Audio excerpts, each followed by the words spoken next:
Hello, everyone. Welcome back to the Great Ace Attorney 2 Resolve? I always forget the title. It's Resolve, right? I'm like 90% certain. Let's say if I go to save, let's see here. Resolve. It's Adventures and then Resolve. Okay. For some reason, I found like Adventures was a better title that sticks in your mind, whereas Resolve, maybe not as much. Kind of get what they're going for with it, but I think I need more time to let it sink in.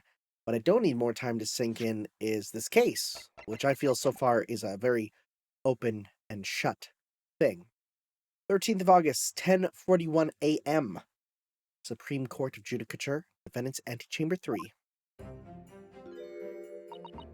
I'm so sorry, Sasato. I should have told you about the toxin, Ray. You have a strong sense of responsibility, I know. That's why you decided to shoulder the burden alone. No, that's not it at all. I was scared of my failure coming to light, that's all. So I hoped to retrieve the substance from the Englishwoman before anyone found out.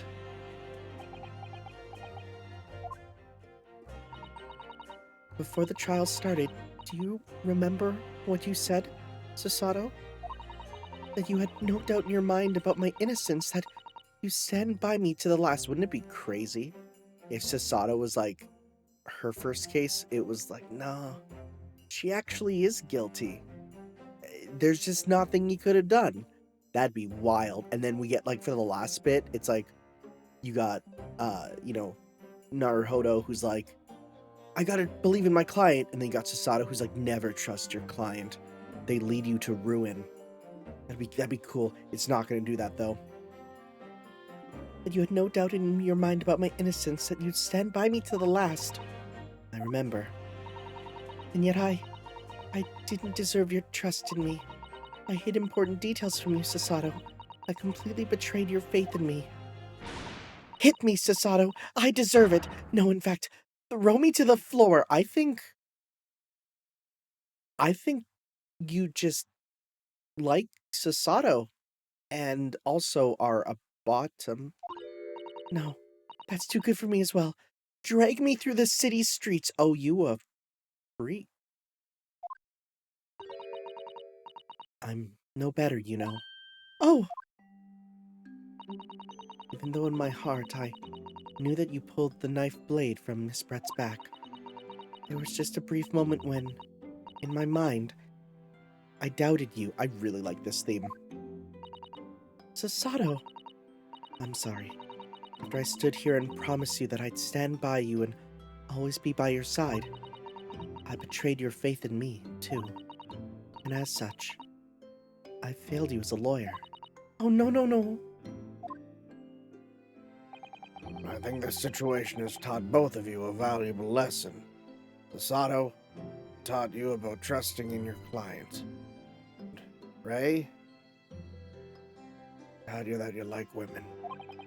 Placing your unbridled faith in another is no easy task. Yes, Father. That fact has certainly struck home. It also made me realize how much I wanted a son.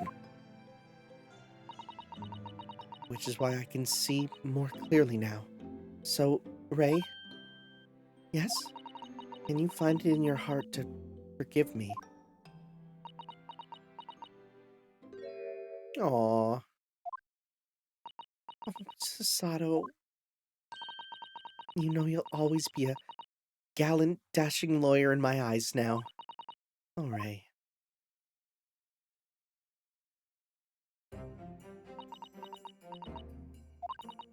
I was so scared, you know. When it happened, I didn't know what was going on.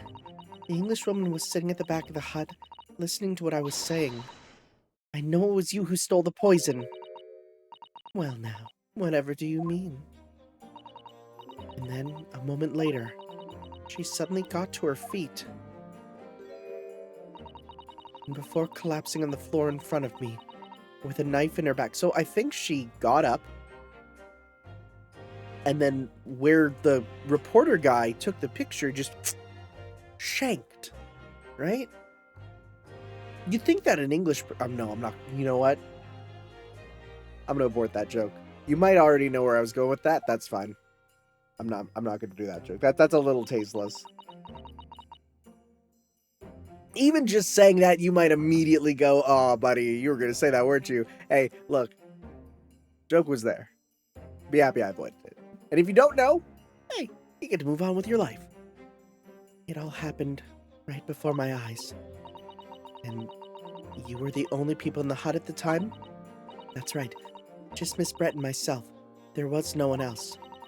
Just don't understand how she could possibly been stabbed like that. Well, I mean, there was a thing taking the picture, so... Great mystery. It's not. It's really not. It's really not. I feel like this just... Yeah, right? This is fine. I still can't believe it happened. That's why I just couldn't bring myself to speak up. It will be all right.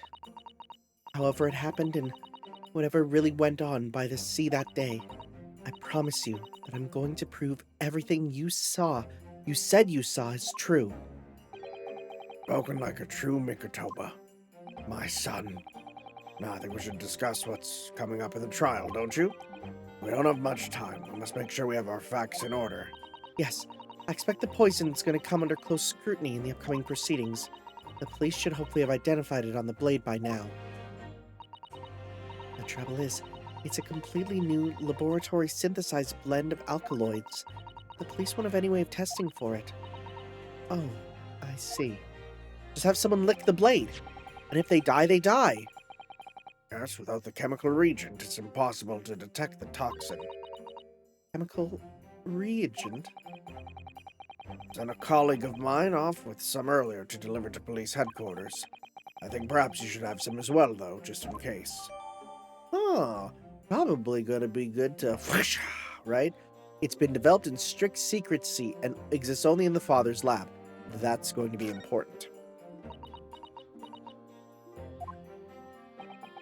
What's the matter, Susato? You're suddenly very quiet. It's this newspaper article.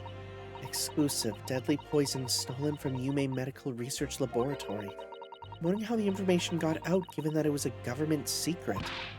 It was all the Englishwoman's doing. Huh? It was when the professor and Soseki-san were being interviewed at the laboratory. That so-called English lady, I mean, not so-called, she is. Unless she's not. That'd be a twist. That so-called English lady swanned in and without any compunction said to Professor Mikotoba, "Oh, Professor, surely your guests would love to hear about your work on that substance here." Put me in a very awkward position, to be frank. Soseki-san's curiosity had been piqued, so I had little choice but to give him a cursory introduction. So then, Soseki-san knew about the poison. Yes, and it's highly likely that the reporter who was writing up the story about us would have caught a glimpse of the toxin too. Oh, you mean the guy who's probably the guy that we're grabbing right now? I can't get over his stupid name. Menimemo-san. His name is the best and the worst, actually. Raiten Menimemo is possibly the best worst name in this whole franchise. It's killing me. I can't even look at it without dying. By the way, I'd say I gotta go down an octave a bit. Today I was literally talking to students. We were doing like a play for school, and like I had to tell them, like, guys, when you're doing like these voice lines, you need to watch like your pitch, and you need to switch between like voices. And they're like, we can't do that. And I'm like, that's weird, because I don't know, to me it's just, I gotta stop doing that, right? I guess that's what 15 years of YouTubing does. It gives you a lot of voices, and not all of them come out your mouth. Some of them, you know. The joke is they stay in your head, you know, it's whatever. It's the whole thing about the crazy YouTuber, it's a joke that's been done before. By the way, did that reporter join you all when you went to the beach? Oh, no, I don't remember the reporter being there. Indeed, he shouldn't have been. I very much doubt anyone would have wanted him there. And yet, Someone took a picture. Makes you think. Or it is that guy. We've already proven that in the last one. Oh? A known criminal had been given permission by the authorities to bathe by the seaside. Soseki-san pointed out that inviting a reporter might be problematic, so the man was sent back to his office. And he obviously didn't go back. He secretly followed the party to the beach and took this very candid photograph. And then presumably he posted it anonymously to the police. I'm gonna be honest, when I read the phrase posted it anonymously, my brain did not think of mail. Remember mail? What a concept.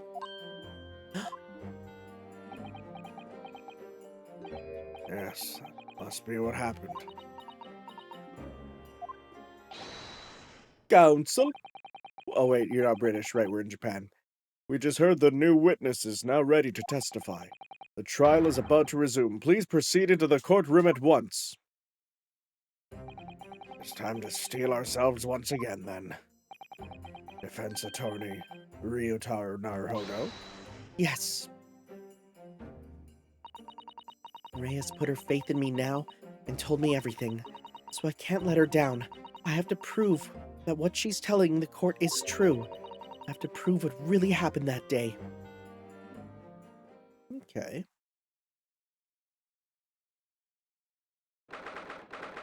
I love you loading screens. You give me just enough time to sip my coffee. 11:30 a.m., the 13th of August. Courtroom 1.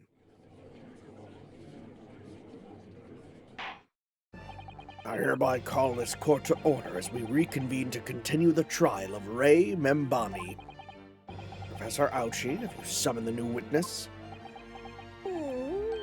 Before I address that question, Your Excellency, I have some very important news to share. Oh boy. Oh?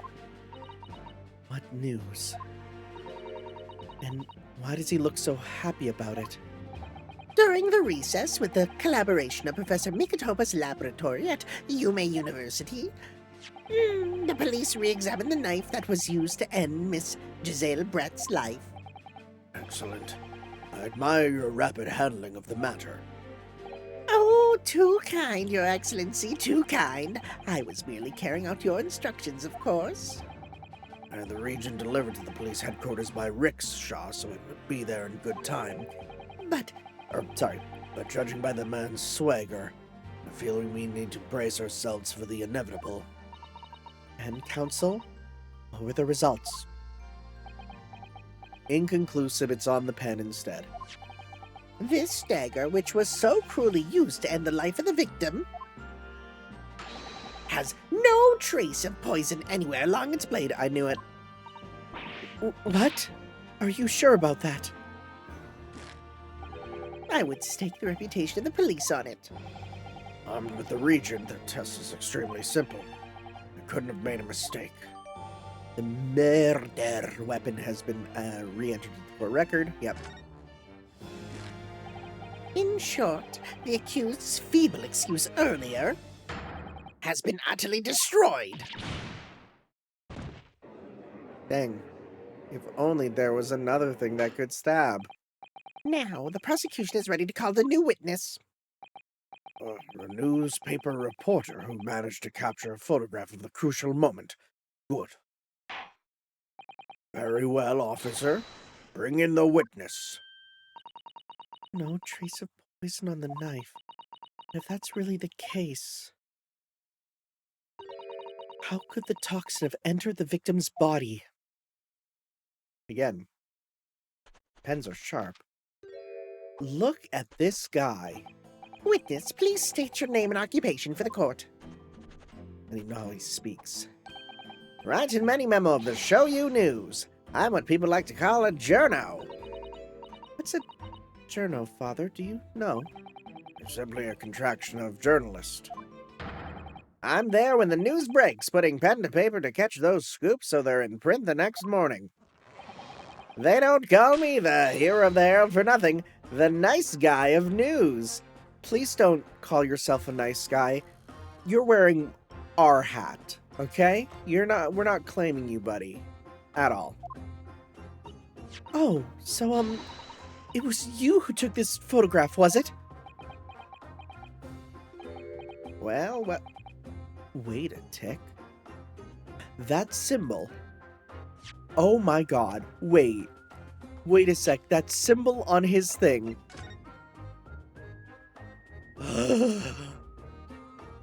RM, not Raymond and Bobby, right? Wow, to get that to work is insane. Alright. So it's your pen. Well, what do we have here? I'm sorry. Oh, brace yourselves, people. Many Memos senses a scoop in the offing. Female student up to foul play defended by curiously handsome young lawyer in Supreme Court. The readers will lap this up. We'll set it above the fold at a 72-point in 5-leg format for the morning edition. Right then. Let's start with your name. Oh, it's Ryutaro Naruhodo. Next, what made you want to become a lawyer? Well, I wanted to reform our country's legal system, I suppose. Ryutaro has suddenly become very ambitious, I see. I just bored Kazuma-sama's dream for a while. By the way, my name is Taketsuchi Aochi. That's Taketsuchi Aochi. The so-called dark horse of the Supreme Court. My objections strike fear into every defense lawyer's heart. Buddy, don't do that with your tongue. You'll get lead poisoning. This is the era where that was real lead. No, the readers won't buy that. Witness, Yes? what this court demands to know is whether or not you were responsible for the taking of this picture. It was delivered anonymously to the Imperial Police Bureau only yesterday. Yeah, I wouldn't be a journal if I didn't click quick when presented with a scoop like that now, would I? Sometimes stories call out to me, sometimes I have to chase them down, but either way, you've got to be fast. Fast legs to one with and a fast hand to write with. It's no good if you don't note it down, I always say. That's what I call my many-memoism. Many-memoism. Ah, yes. I remember your face. We met that day when you were interviewing myself and Soseki-san. Yes, right. That was me, Many-Memo again. You're supposed to be going back to the Shoyu news offices after our meeting. But the scoop is, I didn't. Because that Englishwoman's words had piqued my journalistic interest. Miss Brett's words. A criminal, left to do as she pleases just because she happens to be a British citizen. Well, it's horse dung. This country's judiciary is rotten to the core. Wow. Call them out. Also, dang, nice break, buddy. Hope you have another. The Supreme Court rulings aren't worth the paper they're written on. The police are just imperial pawns. Oh, to stay your tongue, young man. There are complex political issues at play. Well, anyway, I was going to say, he's going to get a new one. Very nice. I quickly jotted down those words she said in my memo pad. Are you ready? I'll read it out. It's all here. Right, here goes. I should like to go with everyone to see your country's coast. A serious criminal going on in some junket. And people need to know about this. That's why I decided... Oh boy, you have many... Oh, literally, he reloads and a new pen is in the ear. Pencil. That's why I decided to sneak after them. To get to the woman's story so I could hammer her in the press. You mean to say that you did indeed witness it firsthand? The grim scene portrayed in this photograph? Oh yes, I saw it with my own journo eyes. From start to finish, though through the news finder of my trusty camera. Thank you, Many-Memo-san. You will now give a formal testimony before the court. You will state exactly what it is you witnessed of the events surrounding Miss Brett's death. Okay.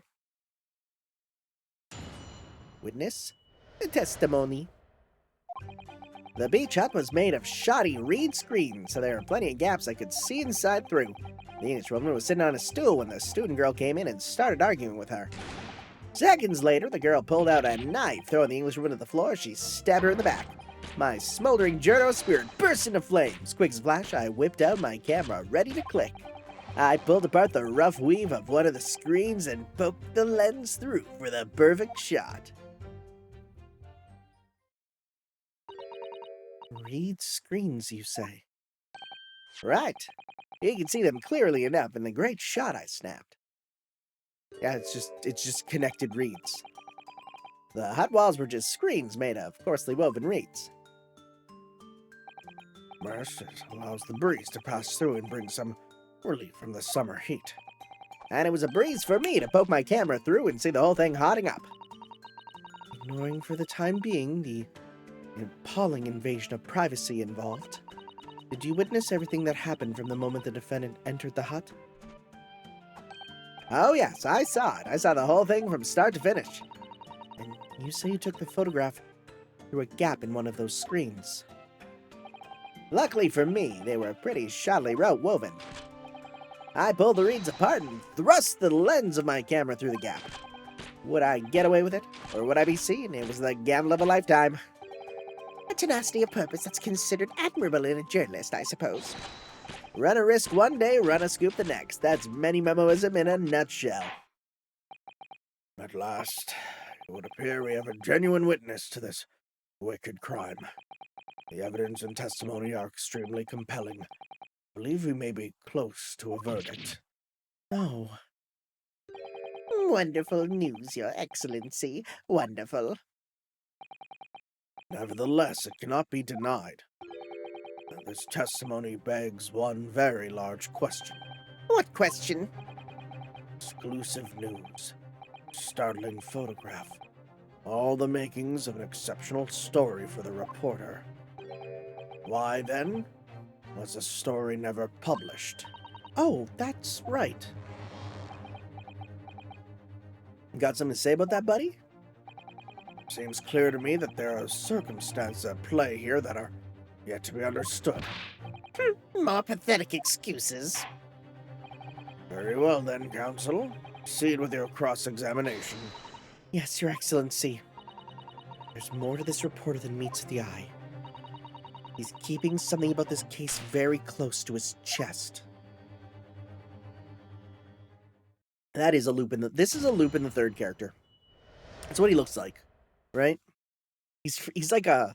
He looks like an anime character who, if they landed in, like, France through, like, localization, would make a big deal, you know?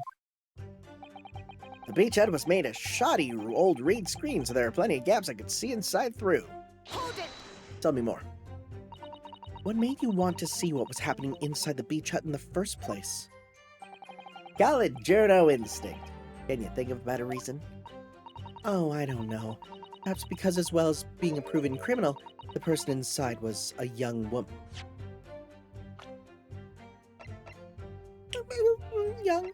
That's a problem. Wait. Oh! Oh, that's a big problem. I see where you're going with this. Brace yourselves, people. He's painting the journo as a voyeur. It's hardly slander, sir. You had a camera and you were taking pictures without the woman's knowledge. In general, here's the thing. Ace Attorney's interesting because, like, aside from, like, a joke here or there, it's actually kind of a sexless series.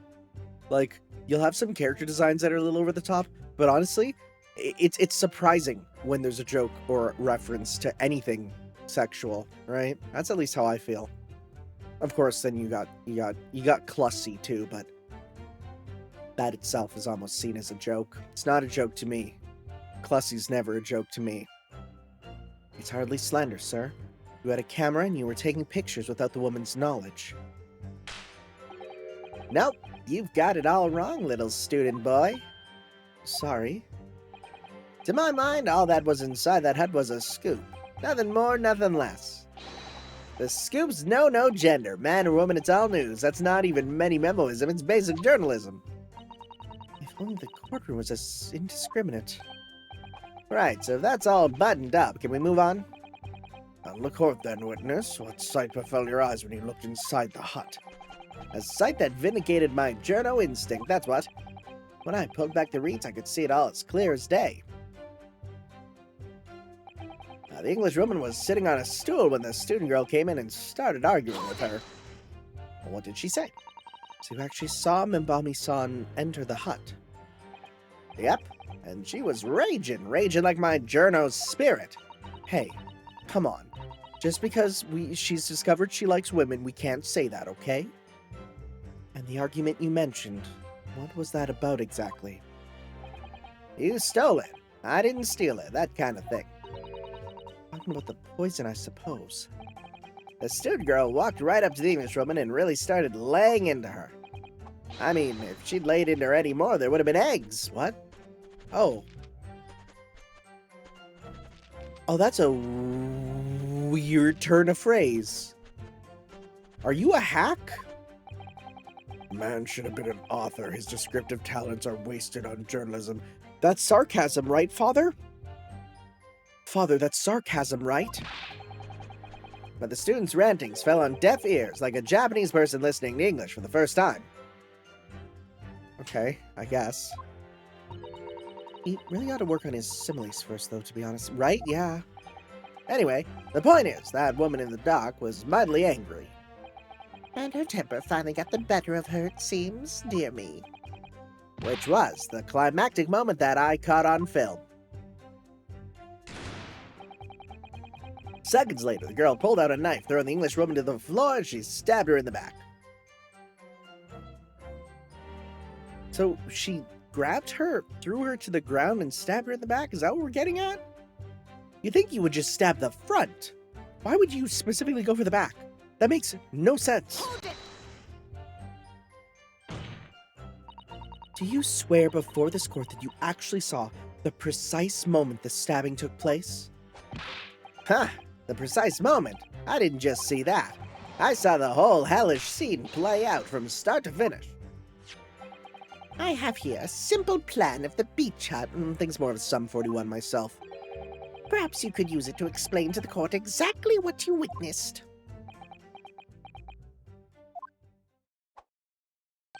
Right you are. It's all here in my memo pad. When I first peered into the hut, I'm sure that the Englishwoman was on this stool at the back of the hut here. Yes, the accused's own testimony confirmed that. She just sat at the back of the hut, smiling sweetly, is what I've noted down.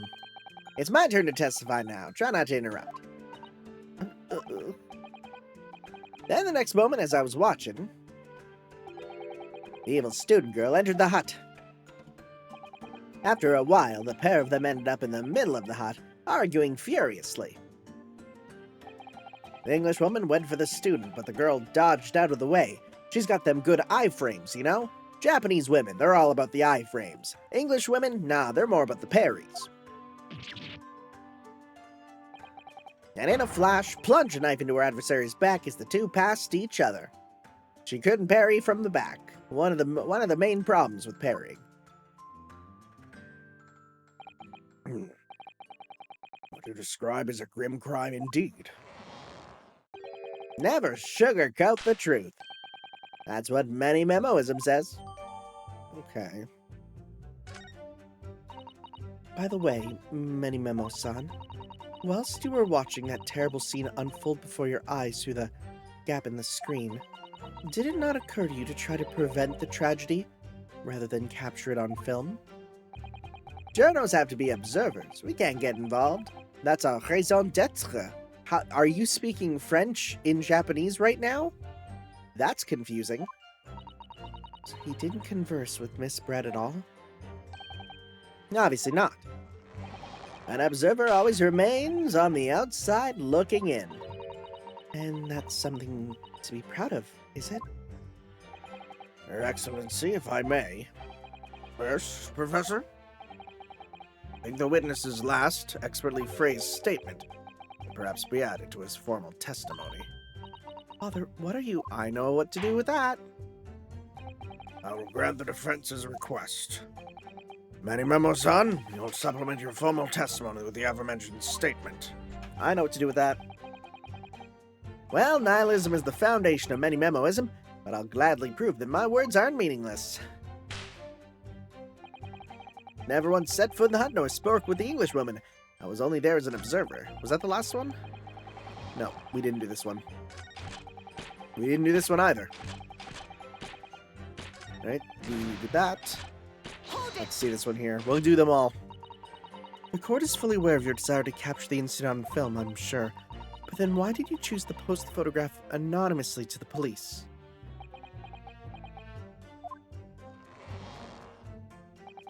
I'm afraid I don't understand a word that's coming out of your mouth. I'm asking why, as a journalist, you decided not to make a story out of the incident. Think of me as a sculptor. A sculptor makes art out of the sordid, private details of other people's lives. But I never discussed my own personal life on principle. I mean, that's basic many-memoism. It's not something to boast about. No doubt your burning desire to see the truth exposed and justice done was what motivated you. That's it? That's brilliant. My burning desire to see something or other exposed. There has to be a good reason why he didn't think to write an article about what he saw, though. By your own admission, you were outside the hut. How then did you manage to take the photograph? Ah, yes, that. I'm glad you asked. Well, we'll pull the weave apart, yep. But two women inside didn't notice? Ah, obviously not. If they had, where would I be right now? In jail, that's where. I mean, you still did a illegal thing by spying and taking pictures. Okay. Which you think would make you reflect on what you were doing. No, journal's job is to collect small snippets of life as unobtrusively as possible. Yeah, not to go up to people on the street and be like, So, what are your thoughts on the current presidential candidates? don't do that to people. Unobtrusively. You don't grab them and be like, Gay son or thought daughter. stop that. I'm hearing about some people who are like, they're, when you live near like universities and stuff, there's people who say like you can't go anywhere without people with phones grabbing you and trying to put you in them. That's terrifying. I think social media was a mistake. Leave nothing but footprints, take nothing but photos. Yes, that's spot on. Did he just make that up? The point is, the witness risked life and limb to obtain this photograph, and this photograph reveals the whole truth. There is nothing more to be said. Okay. Let's press this before we give the evidence that we know that it's not the case. Really? You didn't set foot inside the hut at all. Are you quite sure about that? I think you may have the wrong impression of me. We're talking about a murder scene here. My nerves are stretched to the breaking point already. Oh, I see. You were scared. Maybe I did have the wrong impression of you, yes. It was all I could do to stifle a scream and hold my hand steady enough to snap the shot. You really should have summoned help before thinking of your camera. Many-memoism and humanism don't always agree. And most of the time in those instances, many-memoism comes out on top. As a sculptor of stories, sometimes I have to be cruel for my art. Yes, that's spot on. Surely he's making all this up. He claims to have spied the whole affair from start to finish. If true, his testimony is devastating. But it does seem as though he's holding something back, doesn't it? That's how you feel. I suggest you trust your instincts and press him on everything he said. You no doubt done many times before in your... Yes, I have. I've seen witnesses like this pressed off, and I know exactly what to do. I do! Alright. So we're gonna go do this. And just to be safe. We'll write this one. So. I'm going to now prove that he was there in the room by showing the head. Objection! Yes. Many Memo-san. Until now, I've had a firm belief that newspapers are in the business of uncovering and publishing the truth. You're spot on there. The press doesn't lie. The press doesn't lie, you say? That's crazy. Which is why I'm proud to wear the emblem of the Show You News on my arm. In a way, that's more many-memoism. Sadly, though, it seems the journalists who write for those papers don't always share the same passion for the truth. What are you suggesting with those recriminatory words, Counsel? Many Memo-san, do you recognize this fountain pen? Oh! This pen was found at the scene of Miss Brett's death. In fact, the murdered victim was gripping it in her hand as she died. What are you? You look at the barrel of the pen, you notice that its owner's initials are engraved there. R.M. Yes, thank you for bringing that up, Counsel. The initials of the accused, Ray Membami. Is it a coincidence, I wonder, that your initials are also R.M.? No! Write-in Many Memo R.M. That's horse dung. Can't you see one of the essential tenets of many memoism is being a pencil user? And yet, as the court will clearly be able to see, on your right... I didn't even know. I thought it was paint for some reason. Oh my god. I didn't even put that together. Yet, as the court will clearly be able to see on your right hand, there's a very obvious blue ink stain. What if that's poison? It would appear that you must have rather carelessly left it somewhere recently. Your favorite fountain pen, that is. Horsey horse dung. Any Memo-san, is it not the case that before she died, you met with Giselle Brett in the beach hut? Why should we listen to this absurd nonsense? It's nothing but another excuse. Exactly. Show You News will stand by me all the way. I deny everything. There must be as many people with the initials RM as there are stars in the night sky. The defense has neither the time nor the inclination to count every star in the sky. Huh? Ooh, look how sassy she looks. She looks sassy. And there's no need anyway, because this pen has more to tell. Yes, there's another clue. A clue that undeniably proves who its owner really is. In that case, counsel, the defense will now show the court where this alleged clue lies. Of course, Your Excellency. The clue on this fountain pen that clearly reveals its owner's identity is... right there. There's some sort of emblem here, look. But it isn't a Yume University one. It must belong to some other organization, I suppose, a business of some kind. That would seem to imply that the pen doesn't in fact belong to Ray. Take that. As well as the initials, there's also an emblem on this fountain pen. An emblem that you will of course recognize. Many Memo-san. I love how he's pointing it right at us. Oh, goodness me. It's the emblem of the Show You News. In other words, the owner of this pen is an employee of the Show You News, whose initials are... Show You News. I'm going to kill myself.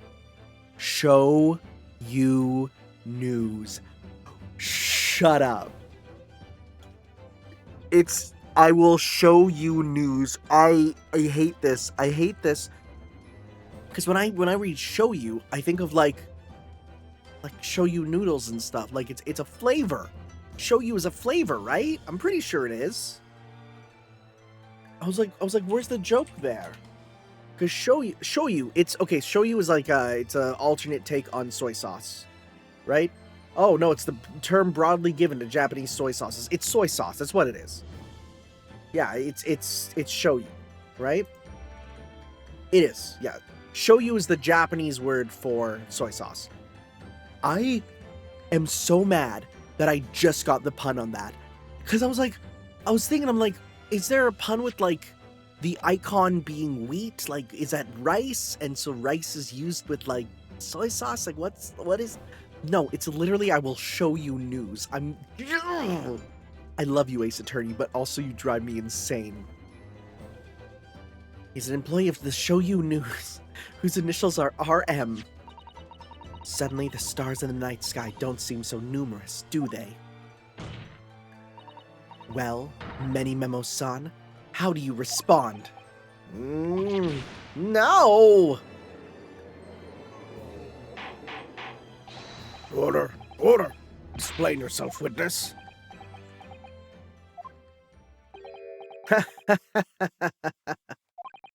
So, this is how the mighty Supreme Court works, is it? Using coercive tactics to have well-meaning citizens reveal harmless secrets? I've used nothing but honest tactics. All right then, fine. I won't try to hide it anymore. Yes, not long before that grim tragedy unfolded. I, a Show You News reporter on behalf of the public, conducted an interview with the Englishwoman. What is this Groose theme? An interview? You never mentioned this before. When exactly was this? As I said, it was before that evil little student girl showed her face in the hut. I couldn't have lasted more than 2 or 3 minutes, that's all. It was a brief exchange. This is not a metaphor for sexual intercourse. Trust me, I last a lot shorter amount of time than that. Ejaculating quickly, that's a many-memoism. But it all came to nothing. As we say for many memoists... Oh, now there's many memoists? Okay. As we many memoists say, the people don't pay for their dues for unworthy news. However insignificant you deem it to be, this court cannot overlook the meeting between yourself and the victim. You will testify now under oath about the precise nature of this meeting and what transpired. Got it, yes, all right, but, on one condition. Condition? In all good conscience, I couldn't speak out alone about this. You need to call back the earlier witness, Soseki Natsume-san. Oh? Soseki-san? Oh yes, according to my notes here, that man has a secret of his own, and brace yourselves. Because it's not a harmless one, it's big. Oh. Really? Many Memoism states that one man's secret is every other man's front-page story. Very well. I'll grant the witness's request in this instance. Officer, summon the earlier witness back to the stand. Soseki-san. Hiding something. He has several cats on his person right now. His shifty-eyed stuff is so funny. The witness's secrets. I asked the Englishwoman for an interview, but she declined, so I left the hut without making a fuss. Then, watching secretly from outside, I saw the woman being stabbed and the other witnesses come running. The detective realized that the victim still had a pulse, so he ran off to fetch help. That's when this writer man here asked the woman a very significant question. But he didn't say anything about that in his testimony, which is why many memoism demands I reveal it now. Cool. Why didn't you say what the question was? You mean to say the victim... The victim regained consciousness? Well, And when she did, you decided to ask her a question? that's, true, yes. He did. And that's not all. The woman gave him a very definitive answer. An answer that incriminates the accused. There looks like there'll be one more person up there at some point. It's preposterous. Why am I only hearing about this now? Why didn't you mention this before, you yokel hack? It wasn't even a conversation. Yes, I did pose the withering English Rose a question. I don't deny it. But she could no longer speak. She was barely conscious even. Counsel for the defense, I expect a thorough cross-examination to be conducted here. The court must and will know the truth. Absolutely, Your Excellency. The reporters claiming that Miss Brett implicated Ray somehow. What on earth could have happened in that hut? Guess we'll have to find out. Let's see here. I asked the Englishwoman for an interview, which she declined, so I left the hut without making a fuss. Okay. Let's talk about that. Why was your pen still there, though? You know? You asked for an interview, you say? Well, of course I did. I wanted to ask her about the incident she was involved in at the end of last year. About the case in which Dr. John H. Wilson lost his life? That's not the way I phrased it. Many memoism calls for straight talking. Why did you murder Dr. Wilson, is how I put it to her. Yes, that sort of talking is as straight as a ruler. Ah, just like me, but not your friend. Ask every question if you're asking for a menu in a restaurant, I say. It's the best way. A veteran at the paper taught me that. And how did Miss Brett answer? With one simple phrase. Mystery is a woman's charm. Oh, great. Yeah, that's a... I mean, it's a good answer if you're trying to be mysterious, but a bad answer if you're trying to be someone who, you know, isn't trying to look like a horrible person. Wow, that told me. So I waltzed right out of there. Really? Something about that doesn't quite seem to fit together. Then how did she get the pen? Leave every room as if you're waltzing in a den's all I say. It's the best way. A veteran at the paper taught me that. No, he didn't do that. Then, watching secretly from outside, I saw the woman being stabbed and the other witnesses gum running. That was very persistent of you, considering that Miss Brett had just turned you away. Persistence wins the prize. Any memoist will tell you that. Let them think you left, and just when they lower their guard, that's when you swoop in for the scoop. And the fruits of your labor are all too apparent in this telling photograph. Though I'm sure the young yokel student would rather not be reminded of this damning evidence. Actually, it's thanks to that photograph that we managed to identify this witness. And now you've found me. I'll tell you whatever you want to know. I've got nothing to hide. I'm sure. Please do go ahead, witness. The court is eager to hear what you have to say. Try to stop me. There's a story to tell here, and I'm going to tell it. The detective realized that the victim still had a pulse, so he ran off to fetch help. Hold it! And Soseki-san remained behind in the hut. That's right, yep. Our other friend here was a blabbering wreck, shaking all over from his head to his toes, mustache twitching, eyes bulging. What do you expect? I'm kind of always like that. You don't know the terrifying troubles that taunted me whilst traveling abroad. Back behind baleful bars. They'll be coming for me, surely. That's all I could think. I felt as though I were gasping for air, drowning in a sea of cold sweat. Oh, poor Soseki-san. His experiences in London have scarred him deeply, which is apparently very true. As the world seems to close in around me, I quietly recited a prayer to Amida Buddha.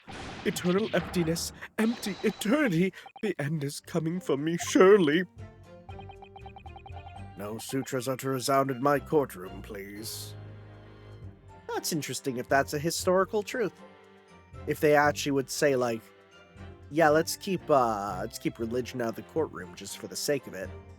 That'd be interesting if that's a real historical thing. It's also probably absolutely not a thing in certain other countries. And now we come to the crucial part. That's when it happened. That's when his writer man asked the woman a very significant question, and he didn't say what it was. What question? What exactly did he say? Well now, you should hear that from the horse's mouth, I think. Don't you, Mr. Writer Man? Out with it, you yokel hack! What did you say to her? What did you say to the dying Englishwoman? Well, in truth, may I borrow some money? I've been catching crabs at the water's edge and building castles in the sand, you see. Well, seaside is a place to be at leisure, I suppose, even for a grown man. But then, all of a sudden, from that little beach hut, a young girl's panic-stricken cries for help pierced the air. Ray. I ran to the beach to see what was happening, to find the defendant leaning over the collapsed victim. As soon as Inspector Hosonaga saw Miss Brett on the ground, he sprinted off to get help. And then, just a moment later, I heard a faint moan. A moan from the dead Englishwoman. I nearly jumped out of my skin. What did you ask her, Soseki-san? I asked her, who did this to you? Yes, that's a nothing question. That's a nothing question. Don't protract this any longer. How did the woman respond? She didn't. She said nothing in response. But But When in the stand, you will answer the questions asked of you unambiguously.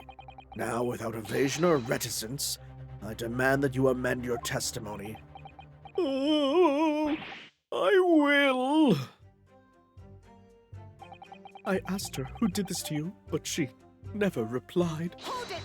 give me a bit more on that, buddy. So you tried to find out who the culprit was?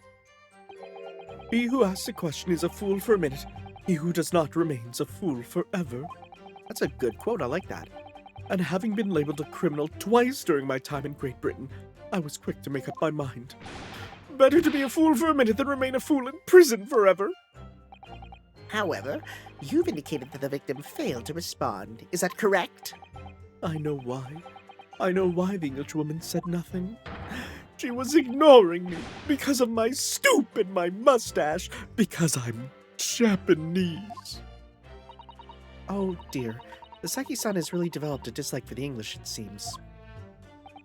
Having read the report on his time in Great Britain, I can't say I'm surprised at his xenophobia. Again, please read what happened to him in real life, and you'll go, yeah, that's fair. Well, the Englishwoman didn't ignore you at all, did she, Mr. Writer Man? Well, yes, all right. She did respond in a manner of speaking, I suppose. She just lifted a trembling finger and pointed in the direction of the defendant. Okay. Miss Brett pointed a finger at the defendant. Soseki-san, is that really true? It's not easy to stand here and say this, but when we first entered the beach hut, the Englishwoman was sprawled on the floor before us, with the student girl standing on the far side of her. And when asked who did this to you, Oh, it's behind! Oh my god, it's right there! the Englishwoman summoned her last ounce of strength to point a trembling finger at the back of the hut, which was, it can't be denied, in the direction of the student girl who stands accused today. No. Soseki-san, why on earth did you neglect to mention this in your original testimony? But, fiddlesticks, I say! This is not a British court of law. You will respond in Japanese. Oh, was that meant to be English? Okay. Okay. Yes, of course, the Englishwoman did point her finger towards the back of the hut, but I was trembling, and she was trembling, and everything was a blur. And thinking about it, I feel as though perhaps she was pointing in a slightly different direction. Actually, no, not slightly, in a very different direction to where the student girl was standing. To somewhere at the back of the hut, where nobody was standing at all. You mean that your memory of the events and the direction in which the victim was pointing are both unclear? Yes, that's it. Unclear. I'm very, very unclear. Your Excellency, surely this proves the matter beyond all reasonable doubt. Yes, the woman may barely have been conscious, and yes, perhaps her finger wavered slightly, but there can be no doubt that this was an attempt by the victim to confirm the identity of her assailant. Why? Because as the court can see, there was no one other than the accused in the direction the victim was pointing. It is now abundantly clear that no one besides the accused could possibly have committed this crime. I am inclined to agree. And in the absence of any credible argument to the contrary, I believe we can now conclude this trial. No. No, it's not. We know. It's him. He was there taking the picture. The headline's writing itself. Dashing lawyers hopes dash. 92 point across the page. We'll do an extra edition. It's a serious blow, Sasato.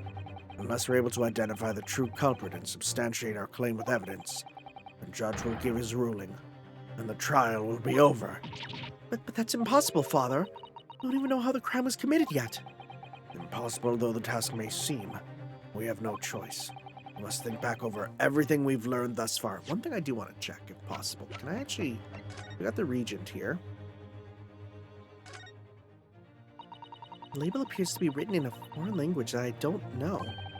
It's German, so your knowledge of English is going to be of little help here, I'm afraid. It's not too bad. Couldn't you just have written medicine on it in Japanese? Then we'll all be able to read it. German is the international language of medicine, my dear. Is that the case? That's new to me. Yes, I can certainly see the merit in labeling the bottle in Japanese. Well, I'm not sure medicine would be entirely appropriate. Yeah. Okay, click on the nipple. Got the knife. Yes, this must be the victim's blood. Oh dear, blood is never a pretty sight, is it? I'm having to fight the urge to run it under a hot tap and get it clean. You've always been fastidious about cleanliness, haven't you? I think this is something else, Father. Anything else? Nope. Okay. I was thinking, could we use like the reagent on the pen? Right? Because if we can check the inside, right? Again, I think that the pen was used to stab. Right? Can we use the reagent in here? Kind of doubt it. Must be the reservoir that holds the ink. Build it in the nub. Okay, no, we can't use that. That was my thinking. At least for now. I'm sure that will come up after. Somewhere in all those details, I'm confident we'll find the clue we need. So the other thing I was going to think about is... So that's from the back of the hut. Yeah, that's where he is. Right? Yeah, you can literally see the slit where he was. Oh my god, it's right there. Right? Also, how do you point backwards like that? Like, that's difficult. Okay. Ray gave us her account of how events unfolded in the defendant's antechamber before the trial resumed. She told us what happened at the precise moment Miss Brett was killed.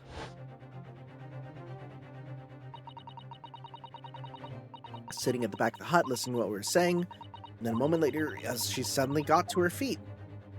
Yep. Before collapsing on the floor in front of me, with a knife in her back. Did she grab, then, the pen out of her back? How could Miss Brett have been stabbed in the back in a beach hut that was empty for but herself and Ray? Somewhere amid all the information we gathered so far, there must be an answer. This, honestly, this is kind of weird. If we just go about it this way, this might end up being the easiest Ace Attorney case, I think, in the entire franchise. Which is strange for part 2 of, Great Ace Attorney. I take it then that the defense has nothing further to add? So the gallant yokel student's luck finally runs out. Can't say I'm surprised. In that case, I'm ready to deliver my final verdict on this matter. This is a crucial turning point now. I can't establish what really happened, it's over. Where was the real culprit hiding? And how did he or she stab the victim? I know how! Objection! Yeah, it should be pretty easy to point this out. Your Excellency, I respectfully ask you to postpone your adjudication for the time being. Oh? To what end, counsel? The defense would like to present the court with an alternative theory. An alternative theory that can explain who the victim was actually trying to implicate with her dying gesture. Objection! An alternative theory? Ha! None exists. There was someone else present at the scene who could have committed this crime. What? And the victim, Miss Brett, tried to reveal who it was to those around her at the time by mustering all her remaining strength and pointing a trembling finger in the killer's direction. This is fiction. Fantasy. Very well. As you seem so sure of yourself, counsel, I'm prepared to hear your alternative theory. So, young Ryutaro Naruhodo, Yes, Your Excellency. you will present your latest theory to the court by means of this plan. At the moment the victim was stabbed, were you proposing that the culprit was concealed? Where are you going? What are you doing? I'm saving.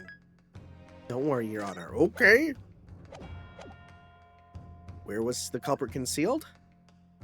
right here. Yep. Naruhodo-san would never give up. And I'm a Naruhodo now. Oh, are they gonna get married? Oh my god, if they get together, that means that Phoenix Wright's ancestor was 2 lawyers. Oh my god, that'd be great. The true culprit who fatally stabbed Miss Brett was concealed in this location here. Are you mad, Counsel? You're suggesting the culprit was outside the hut. What? Order, order, order. But student lawyer Naruhodo-san Esquire, that makes no sense at all. You've just pointed out the exact spot where I was hiding at to get my scoop snap. But I didn't see any suspicious individuals loitering about, I can swear to that. Obviously, the culprit had been outside the hut. There's no way he or she could have stabbed the victim who was inside the hut. Actually, Prosecutor Ouchie, there is a way. Ah! And, in point of fact, the defense can provide evidence strongly suggesting that is precisely the way Miss Brett was killed. You're bluffing! You're bluffing, you yokel! The defense's assertion is clearly too fantastical for the court to comprehend. You'll need to give us more guidance, Counsel. What piece of evidence corroborates your theory that the victim was stabbed from outside the hut? It's good. Do I show the pen now? Right? Or do I show... Well, yeah, because here's the thing. No trace of poison was found, But we know there was poison in her. right? Death would have been in minutes. We know she was poisoned, but there's no poison on the knife.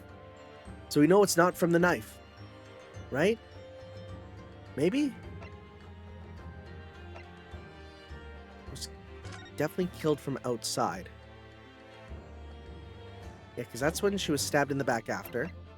I feel like it's this. I feel like it is. I think we're kind of jumping the gun on this maybe a bit, but let's see if this is what it is. Because it's just stabbed with the pen. Take that! Maybe? Well, I've presented it now. But I haven't the first idea why I chose this piece of evidence. Counsel, you're suggesting that this piece of evidence bears out your theory as to how the victim was stabbed. It's something of a windfall, Your Excellency. This is the wrong one. I think the word you're looking for, Counsel, was downfall. No, it's not. That never happened. That never happened. Okay. That's not what we wanted. Oh, it's just gonna be this, so we could show that sitting on the chair, right? Yeah. Take that! Right? The original photographic print of the crime scene. I jumped ahead. Yes, it's clearly visible in this photograph.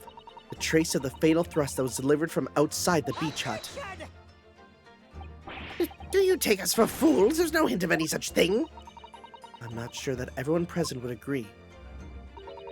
Some, at least, appear to have noticed what it is that I'm referring to.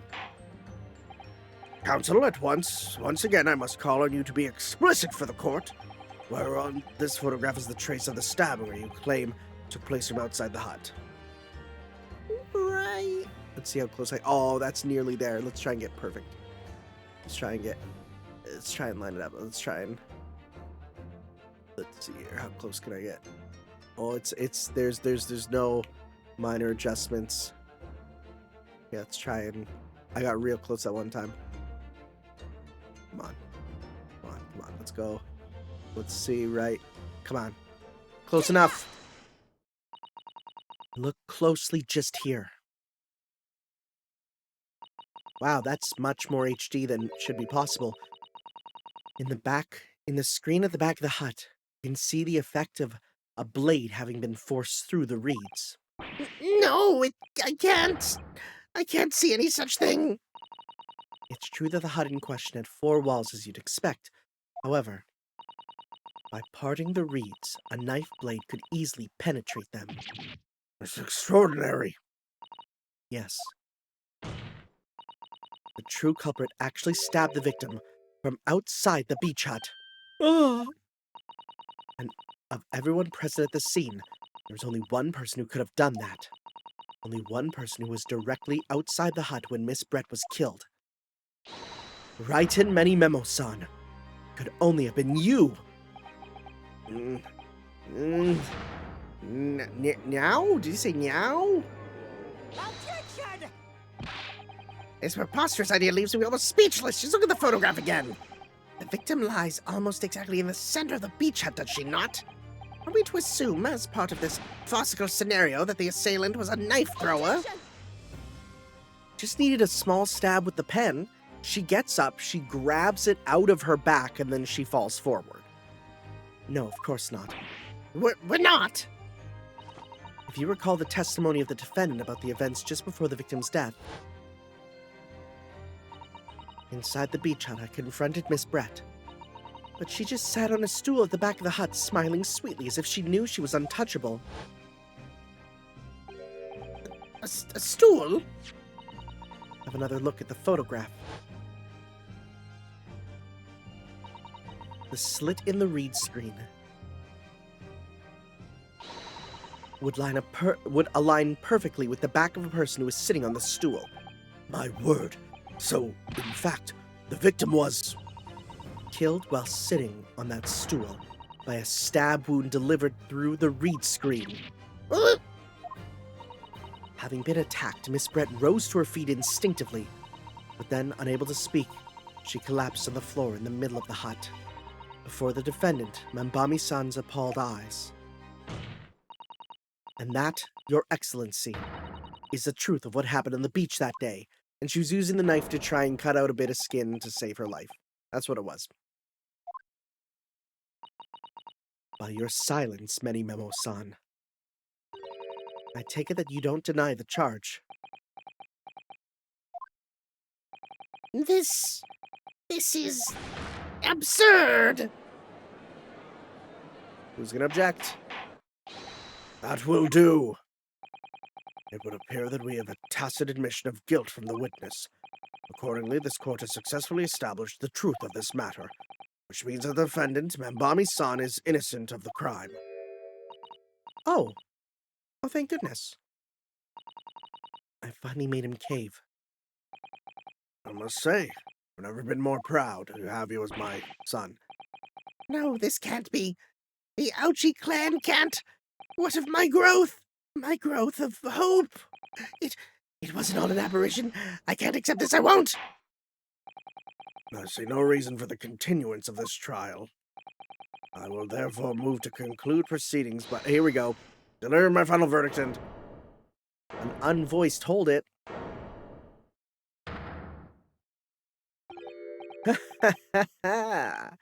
Well, this is all very convenient. This is how the highest court in our mighty empire delivers justice, is it? Suppressing well-meaning citizens' freedom to speak and branding them as criminals. But we've established that the victim was stabbed from outside the hut, through the reed screen walls.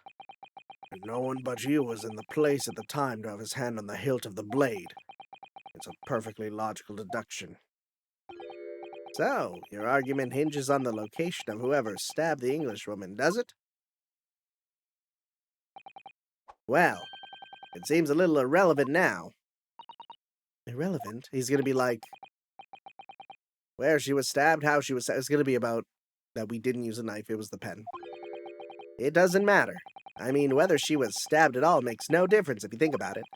After all, the trial's already shown the whole thing hinges on something else. That's a new pose, I feel. It's kind of evil. It's like he's looking back. He's like, whoa, who's back there? What are you talking about?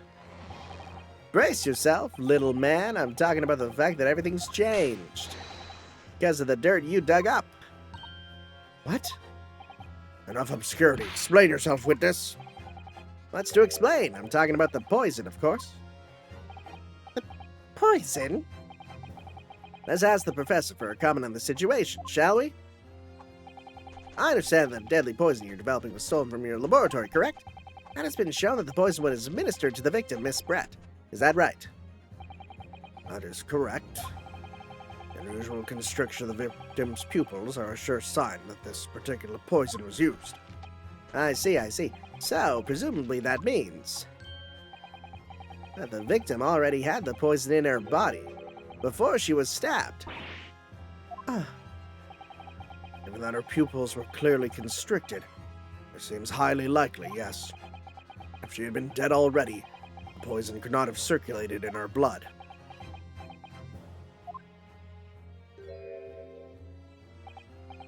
Choo-hoo-hoo. Oh, how refreshing to hear the argument of a metropolitan mind. Precisely. It matters not a jot who stabbed whom and whose back with whose blade. Because, quite simply, the Englishwoman's life was taken not by the knife, but by the poison.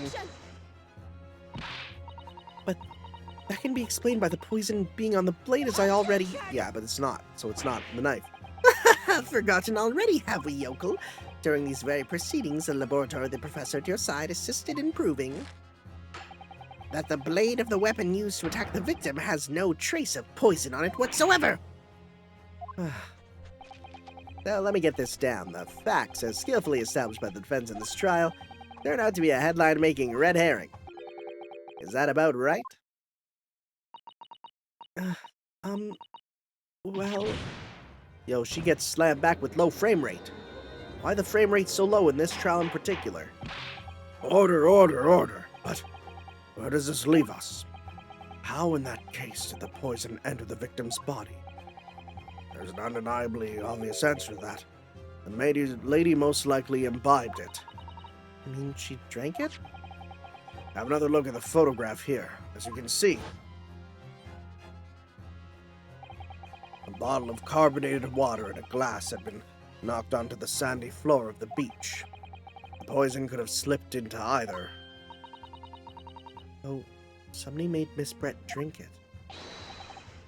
Well, what do you know? Look at those dashing eyes. This'll make for a great front-page shot. Hey, why the bewitching stare? After all, I'm the last person you should be looking at. It would make no sense at all that I poisoned the woman, wouldn't? I mean, it's been established already. Established? What are you talking about? Huh? Don't tell me you've forgotten. That's a little hard to believe, given that the person who established it was you. Me? What on earth does he mean?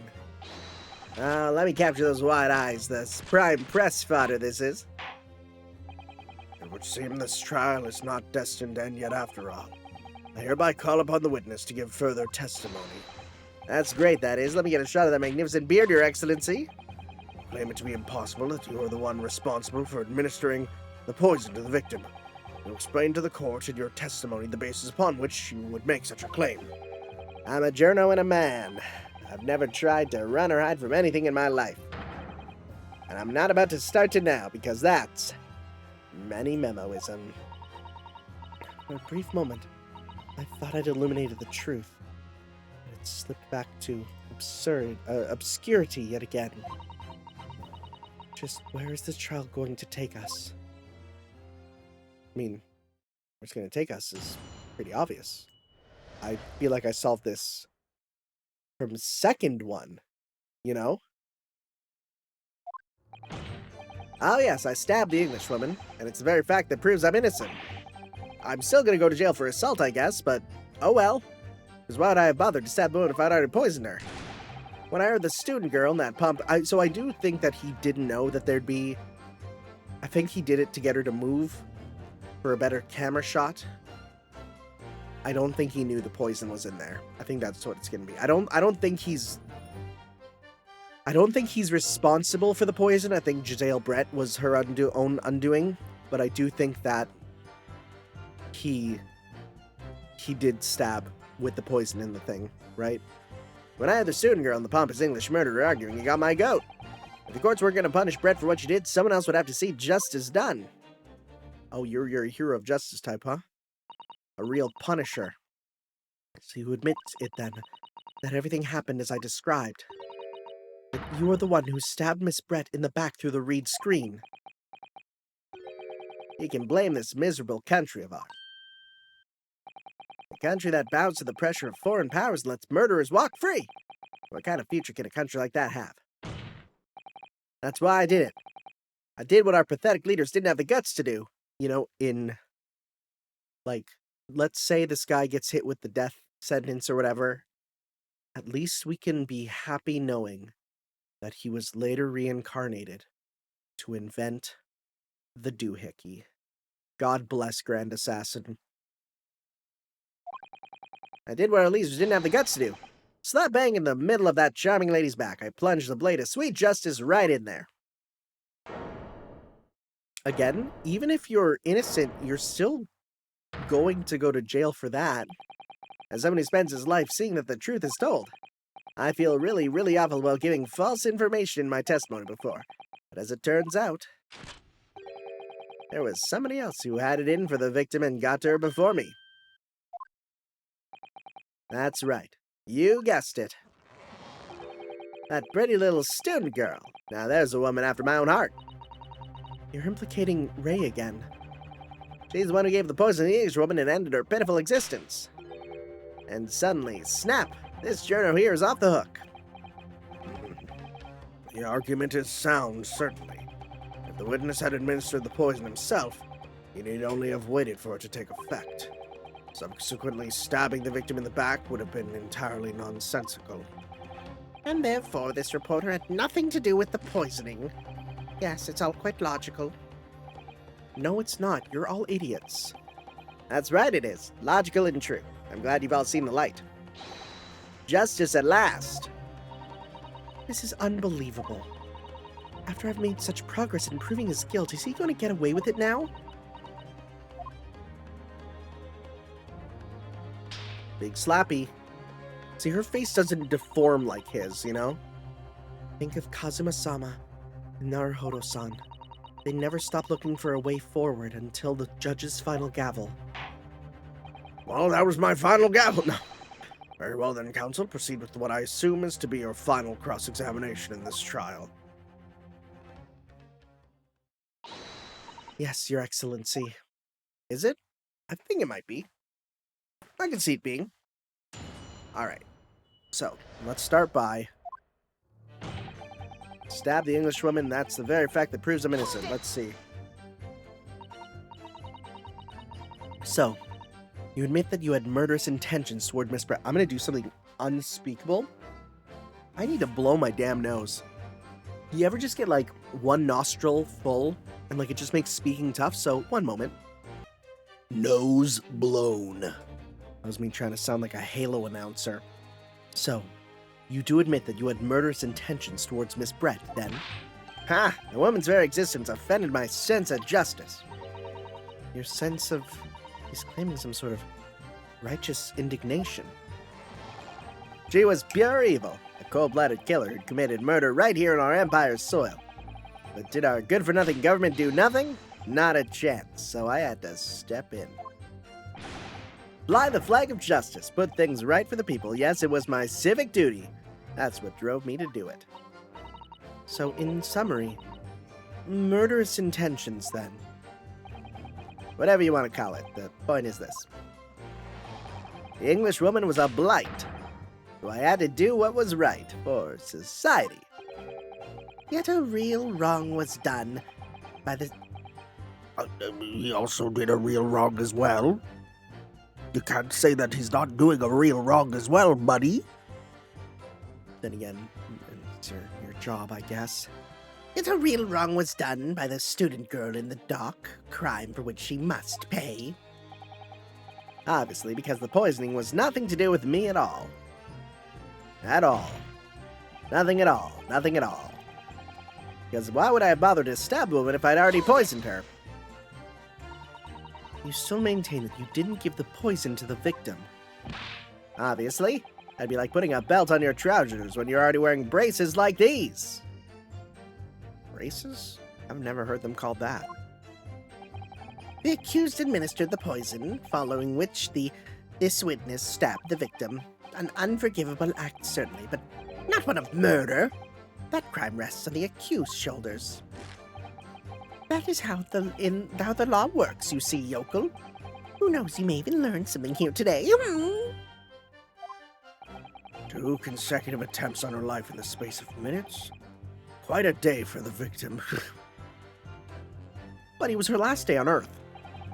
Do something that evil and you've got it coming. That's how the law works, that law of reckoning. That's not the kind of law this court upholds. Will reiterate why you were compelled to stab the victim, then, witness? When I heard the student girl and that pompous English murderer arguing, it got my goat. I did not know you owned a goat. Sorry, what exactly were they arguing about? About what happened in that restaurant 9 months ago, that's what. The student girl was laying into the Englishwoman for killing her beloved mentor, Dr. Wilson. Yes, Dr. John H. Wilson, professor of medicine, invited here from England by Professor Mikotoba, no less. Right, but the Englishwoman just jeered. The case was to be heard by the British Consular Court in Shanghai. However, there was little doubt that she would simply have been acquitted and sent back to her homeland, a free woman. It was eating that student girl up inside, you could see it. I really felt for her. Was she joining? Yes! I knew there'd be a third. I can't stand here and listen to this tripe. Hey, young girl, you stand accused here. You can't just blurt out whatever you feel like it. No, you can't. Sorry, but I'm in the middle of some very important testimony. I'm here too! Just keep quiet and listen. But this awful man is making all of this up. Sasato, please, you have to make them listen. Return to the dock at once, Membami-san. We're in the middle of a cross-examination. Your Excellency, please, I implore you. That journalist is clearly not a trustworthy witness. Exactly. He's a filthy, rotten, black-hearted, bigoted, dirty great peeping Tom. Whoa, take it easy there. Please, I really think the court should hear what the defendant has to say. Your Excellency, I see no need whatsoever to entertain the accused remarks. I will grant the request of the defense. But, Your Excellency! This is likely to be the final cross-examination of these proceedings. As such, I believe it would be ill-advised to stifle the defendant's obvious concerns. So, while recognizing that this contravenes regular protocol, I hereby call upon the defendant to speak. Oh. I swore she was gonna bonk her head right on that bar. Thank you so much, Your Excellency. So is she gonna pop up during stuff now? It has nothing to do with Dr. Wilson. We were discussing the stolen poison. Wait, is that different now? Or that just got added? Okay. Someone else would have seen justice done, okay. There's nothing to do with Dr. Wilson, we were discussing the stolen poison. The stolen poison that killed the victim, you mean? I suspected her of being the one to steal it. I mean, just think about how she killed Dr. Wilson. Oh! Oh, we're talking all the way back then. That's new. That's new for me. I didn't put that together. That's true. Additionally, Miss Bread certainly had been knowledgeable of the new poison. But surely it would have been no easy task to steal a highly secret toxin being developed for the government. Indeed, all visitors to the laboratory are thoroughly searched when they leave. Even if a thief managed to avoid being seen by myself or a colleague, getting the poison out would be very difficult. That's true. I pestered Professor Mikotoba until he agreed to show me the poison when I visited his laboratory, but as I left I was searched from top to tail. Spread rather bluntly revealed the existence of the toxin we've been developing, you see. Since Soseki-san expressed such an interest in it, I felt unable to refuse. Obviously, I gave nothing away, other than the fact it was an extremely potent substance. I'm very ashamed of myself. It's just that I've had a singularly terrible experience with a deadly poison. I wanted to look my old enemy in the eye. Surely you can understand that. To find out if my suspicions were true, I confronted Miss Brett about the poison. I told her that if there were to be an incident involving it somehow, it wouldn't just be the university. The military would be dragged into it, the whole government even. It would be a complete disaster. And how did Miss Brett respond to your concerns? She just curled those beautiful lips of hers. Oh yeah, no, you like girls. And said that she didn't know the first thing about it. In English, actually. Yes. Many memo-san, one small question if you don't mind. I do mind. Can't you see I'm busy? Clearly you were outside the beach hut listening in whilst the defendant and Miss Brett were conversing. Presumably, then, it was you who wrote this article about what you've heard? Exclusive. Deadly poison stolen from Yume Medical Research Laboratory. Stories published in this morning's edition of Shoyu News. Details are too accurate for it to have been written by anyone else. Sorry, I don't know what you're talking about. Yes. Look at this. The entire article is almost what I said to Miss Brett, word for word. Well, many memo-san. As a journo and as a citizen of a free country, I don't have to reveal my sources. That's a founding principle of many memoism. Father's clearly right about this. That reporter did write that article, and he based it on what he overheard from outside the hut. Which, again, was English, right? So that means he speaks English. Yeah, there's no... Okay, there's not enough details to see what they were talking about, but okay. Oh, well. Gleaned it by eavesdropping. Okay. So that's what it was all about. You were trying to cover up the fact that you were listening in. That's why you came up with that stinking story about me arguing with her. Shut up, my stories never stink. Look, whatever you say, little girl, it doesn't alter the facts. Your Excellency, there's something I want to say, and I want it to go on record. Very well. You may amend your formal testimony.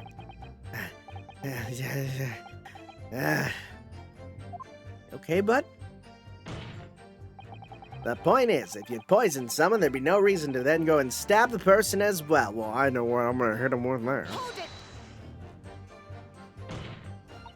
Perhaps you doubted the efficacy of the poison and sought to make sure your victim would die. That's horse dung. What? That would be like pouring pepper on your Chinese ramen before you'd even tasted it. Completely reckless. Don't do that, especially if it's peppercorns. Don't do that. Although, it might surprise you to learn that I'm a bit of a impetuous pepper pourer as it seems. As it happens, once the victim had taken the poison, she would have only had been minutes away from death. And yet this man then proceeded to stab her in the back as well. There has to have been a good reason for that. It was the reporter who gave the poison to Miss Brett, then clearly. He must have done prior to Ray entering the hut. No. No, he just with the blade, with the pen. And then she grabbed it. Yes, it's undeniable. And between him leaving the hut and the victim being stabbed, there was one very crucial change in the situation. Sorry? What change? The reporter overheard the conversation between Ray and the Englishwoman. Okay, I don't know where we're going with this. That's it. That's when Menimemo-san first found the exact nature of the poison he'd used. Okay. That could be the key here.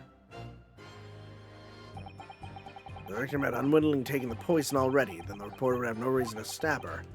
On the face of it, the logic sounds entirely reasonable. There's no question this man was responsible for Miss Brett's murder. We could think of a plausible explanation as to why he might have stabbed her even after the poisoning.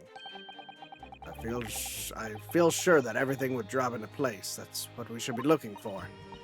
I agree, and in order to do that, I must try to glean more information. No, I think we know what to do, right? I stabbed her, it's what proves it. Why would I have bothered to stab the woman if I'd already poisoned her? Because you didn't. I'm gonna try the pen on this one. Because we're gonna say it's not a real contradiction, right? Oh, well no, but why would I have bothered to stab her if I'd already poisoned her? Because you didn't learn about it till after, right? Is that what we're doing? Objection! Ah, that is. Well, I can think of one reason. What? Before I explain, I'd like you to confirm something for the court.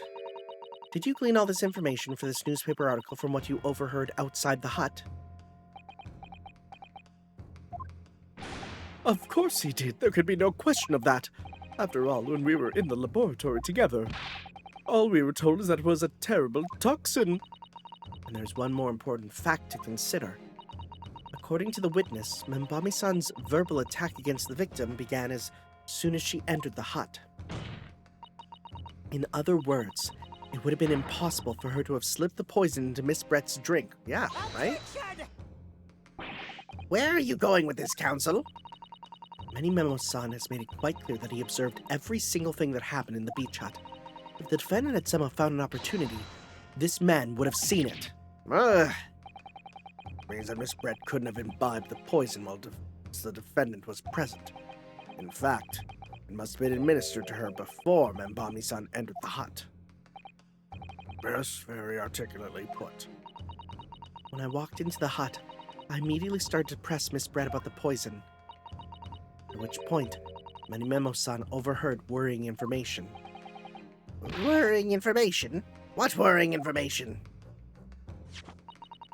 Information which he subsequently included in his newspaper article, namely, the poison was being developed in strict secrecy and that it couldn't be readily obtained. Absolutely. In fact, that's quite an understatement. The only possible place it could come from is my lab. And furthermore, anyone afflicted by the poison would exhibit telltale signs in death. The extreme constriction of the pupils. Yes, it's quite stark when you see it. There are other poisons that show similar symptoms, but not among new substances that are undetectable. In other words, it would have been clear that the victim's life had been ended by the use of this particular poison, which would reduce the number of suspects to only a handful of people. Everyone in my laboratory is aware of the unique properties of the toxin we've been developing. None of them would have been foolish enough to attempt to use it for some nefarious deed. Membami-san being no exception. Therefore, we can conclude that whoever administered this unique poison to the victim was a layperson unaware of its telltale properties.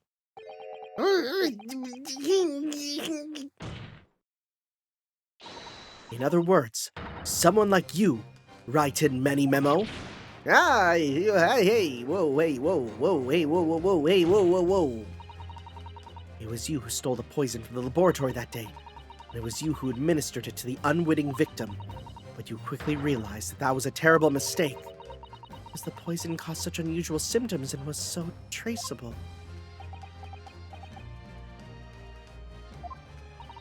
As you listen in, wrong voice. As you listen in from the far side of the beach hut's thin walls, you learned of these facts. But you'd already given the victim the poison at that point. It was too late. So you hatched a plan to disguise your mistake. A plan that involves stabbing the victim in the back through the reed screen. So, okay, this is slightly different than what I thought. I thought that it would have just been he was back there with the pen full of the poison, right? Maybe, who knows? We might get there still. But what good would that actually possibly do? Is it obvious, counsel? The plan was to kill Miss Brett before the poison could take effect. Would that work? If you stabbed someone before poison took effect, would your body not constrict the pupils? I don't know. Once in the blood, the poison caused the onset of pupil constriction. But he had hoped to precipitate the poor victim's death before that happened, hadn't he? Would that work? I don't think so. I think your pupils would restrict even if you were dead. Exactly. Because without any revealing signs of the new secret poison's use, no one would have ever suspected. This is extraordinary. Yes, the effects of the poison meant it would be too easily identified, so the killer had to mask its use, which he attempted to do by plunging a knife into the middle of the victim's back.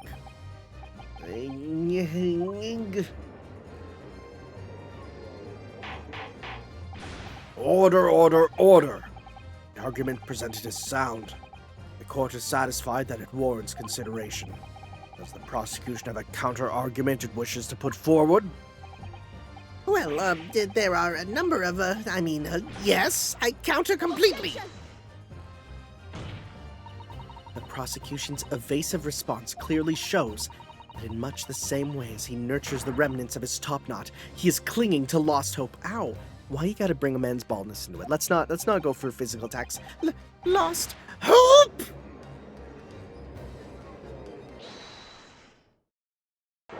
Who? It's gonna be him, right? Yep. No! That's a precious gift! You pathetic, useless, fallen samurai. Fallen? What are you calling fallen? My burgeoning growth's on the rise. I don't need a counter-argument. What? What are you talking about? It should be blatantly obvious. I stole the poison, you say. Gave it to the victim, you say. Stabbed her, you say. Lots of fine theories. But I don't need a counter-argument because you don't have an argument yourself. Where's your evidence? Yes, you make it all sound so plausible, don't you? But without evidence, it means nothing. Whereas I base my news on facts. Facts? What do you mean? Explain yourself. I mean, what the professor said earlier in this trial. It's all here in my many memos. Wow, they're just putting it right there, huh? Every word, every slip of the tongue, all noted. That's what the Shoyu News is famous for. It's the power of the printed word. But surely it would be no easy task to steal a highly secret toxin being developed for the government. Yeah, all visitors come to the laboratory. If only you were able to put it in a pen. The pen is the reason. The penis reason. How's that then? Blow the story wide open? See, I write in many memo, a mere reporter for the Shoyu News.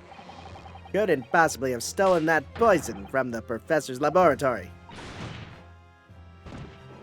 You could have. Very easily. You put it in a little pen nib. And the little nib goes there, and it sips on it like that one gif of Ganondorf sipping his soup. He's like, right? You just do that. He goes in and sucks a bit, and that's it. It's in there. There can't be any question of it. He must have stolen the poison that day. He stole it and used it to kill. And if that's the case, as you've identified, the poison itself is the definitive evidence we need. Because whoever stole it from the laboratory that day is the true culprit here. What's your point, you annoyingly handsome country bumpkin? Making me feel feelings in court that I haven't felt since I last saw my wife? My wife who... actually just a pencil, my first pencil. It's really sad. My point is this. There is one way that you, Many Memo-san, could have stolen the poison that day. I have heard enough verbal conjecture for now, thank you. What the court must be shown is evidence. What proof do you have that this witness stole the poison on the day in question? Bam! Take that! The proof, Your Excellency, is this fountain. I was scared that the music didn't stop. Is this fountain pen? Ah! Fountain pen? How can that possibly be relevant? These magical pens somehow seem to have enough ink to write many thousands of kanji characters. I believe they arrived in our country for the first time some 15 years ago now. I swear by a weasel hair calligraphy brush and nothing else. These newfangled pens are merely a fad. Well, as a forward-thinking man of words, obviously I love my fountain pen. Suck up a soupçon? I think that's a soupçon, right? Suck up a soupçon of sumptuous ink, and one's work is awash with words in the blink of an eye. That's right. Fountain pens have a small reservoir in the barrel, into which the ink is sucked up through the nib of the pen in order to write with later. How does that work? Guys, how does that work? I'm going to Google. How does it suck? You have to, make a motion with your hand or something? How do fountain pens suck up ink? How do they do it? They suck it up by creating a vacuum within the pen's internal reservoir, which then draws the ink from an inkwell or cartridge through a mechanism like a piston or lever, utilizing... Oh, it's capillary action. Okay, well, that's simple. Yeah, sounds good.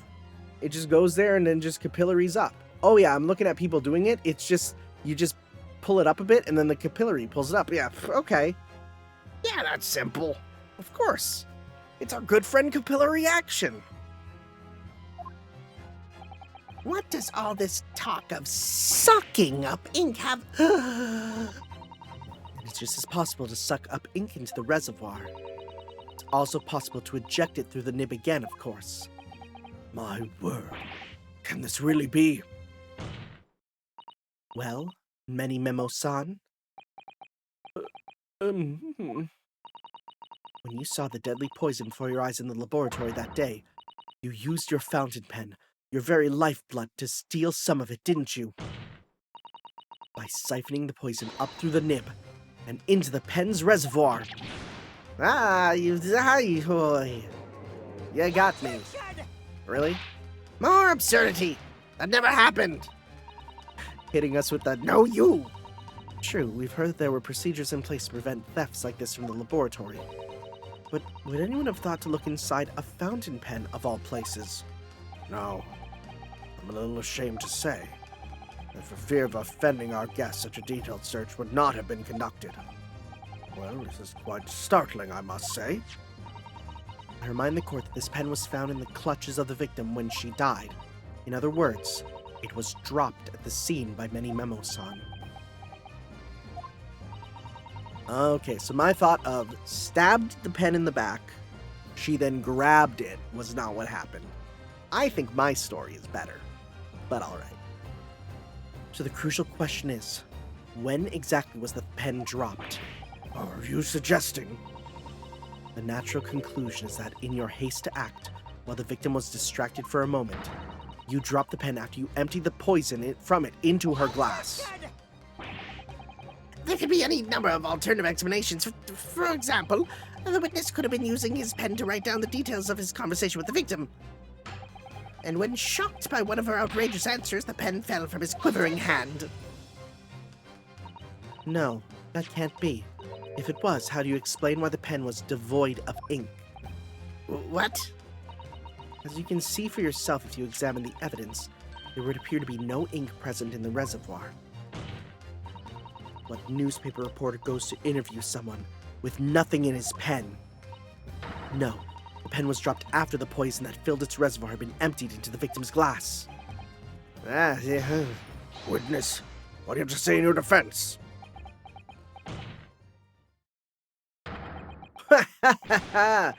So this is how our modern justice system works, is it? So what if the ink in my pen runs dry? So what if my pencil snaps? Oh my god. Date Masamune / Wolverine. That's 4 though. But 4 meets death.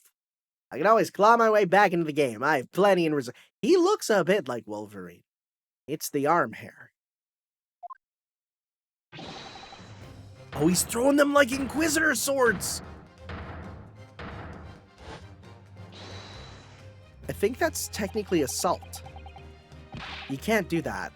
Did bro literally throw pencils like black keys? That's kinda cool. You claim I sucked the poison up into the pen? That's wild speculation, nothing more. If I could bring down a fine upsetting citizen with a trick like that, think again. Looks as though it's going to take one final decisive blow to finish this matter. As I see it, the situation is now very simple. It rests upon whether or not this witness did indeed steal the poison on the day in question. And therefore, it all depends on whether or not the defense can prove that he did it with evidence. No such evidence could possibly exist. Yeah, no, we have it, buddy. Many Memo-san. This is... Okay, I'm gonna call it. She's going to do a final objection so powerful, her hat flies off and her hair flutters open, and the judge is like, I'm okay with women now.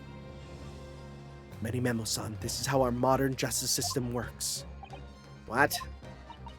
In the courtroom, evidence is everything. Something you would do very well to remember. Because we are well past the point of speculation at this stage, I assure you. Very well, then. I call upon the defense to present the aforementioned evidence. This is it, then. This will be the final piece in the puzzle. The defense can prove by means of this item that it was the witness's pen that was used to steal the poison. The Regent! Take that! Counsel? What is that nipple? This bottle contains the unique chemical reagent that can identify the poison in question. Yes, that poison is an entirely new synthesis of alkaloids developed by my colleagues and I. It would be impossible to detect traces of it by any other method. Or, from another perspective, simply with this chemical reagent, anyone at all can check for traces of the poison. Reagent? What? One drop of this contents from this bottle on the tip of your fountain pen, Memo-san, is all it will take to solve this case beyond all reasonable doubt. Oh, I was hoping for the fly off, but no. No, you can't. I won't.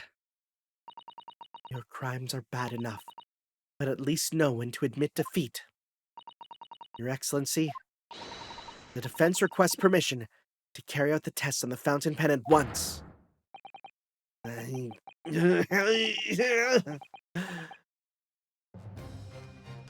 Oh my god. This isn't my fault. The Empire drove me to do this, trying to hold my head high as a civilized nation, but bound to foreign powers. I took up arms with a mighty pen. I tirelessly fought the battlefield of news, all in the name of justice and righteousness. Yes, many. Whoa? Yo? Sasato, with me. What? Oh! That was sick as hell, but also absolutely assault. Oh my god, that is undeniable assault. We cannot do that. Did I do it right? That was a Sasato takedown, wasn't it? Not quite. That was a Ryutaro takedown. Shut up. Shut up, that's kind of lame. This is not a fatality. This is a brutality. The instant the first drop of the reagent touched the nib of the fountain. Okay, I need to be honest here. I don't know whether it's regent or reagent. I was hoping I would say it like it's one of those words that's like you see it written and you know what it is, but I never say it out loud. So I've been kind of saying it like ambiguously, jumping between them to hope that people don't call me out. But someone's gonna absolutely call me out because of how many times I have to say it. So I'm gonna say how to pronounce. Is it regent or reagent? Let's see here. American pronunciation is Reagent. reagent. British is Reagent. okay. You do say reagent. It's not like regent. Okay. All right. 3 syllables. Now I know, and it's in my little brain forever. It was clear to everyone present. Oh, Buddy looked so defeated. When I saw it there in the lab, the poison, the devil got hold of me and I decided to do it on a whim. I excused myself and emptied all the ink down the sink in the bathroom, washing out the reservoir carefully. And then you waited for an opportunity to suck up some of the poison, didn't you? Into your fountain pen. Yes, that's right. Answer me one thing, Memo-san. Why did you steal it? For what purpose? Isn't it obvious? To find out what it was made of and expose it in an article. I mean, it was a secret project after all. Too juicy for a journal like me to pass up. Then why did the English woman end up dead? I went into that hut intending to quiz her on her situation, that's all. As a reporter. A known killer, enjoying full freedom, evading justice by leaving the country. I told her what I thought about it. And she just laughed in my face. She kinda a baddie, though, right? She kinda a baddie for real. What's this? A Far Eastern caveman purporting to practice journalism? Really, you must learn the difference between reporting and listening at doorways, you ignorant plebeian. What did you call me? This country with its pretensions to a justice system, to a free press, it's really very depressing. You see our superior ways in the West, yet you lack the mental capacity to emulate them. Oh, mental capacity? Are we talking about race theory stuff? Get out of here, you oaf. Get out and crawl back into the cave you came from. Oh. Oh, she's big racist.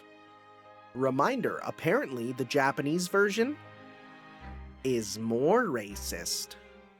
Obviously not in a way that it's promoting, but apparently it goes way harder with the bad words.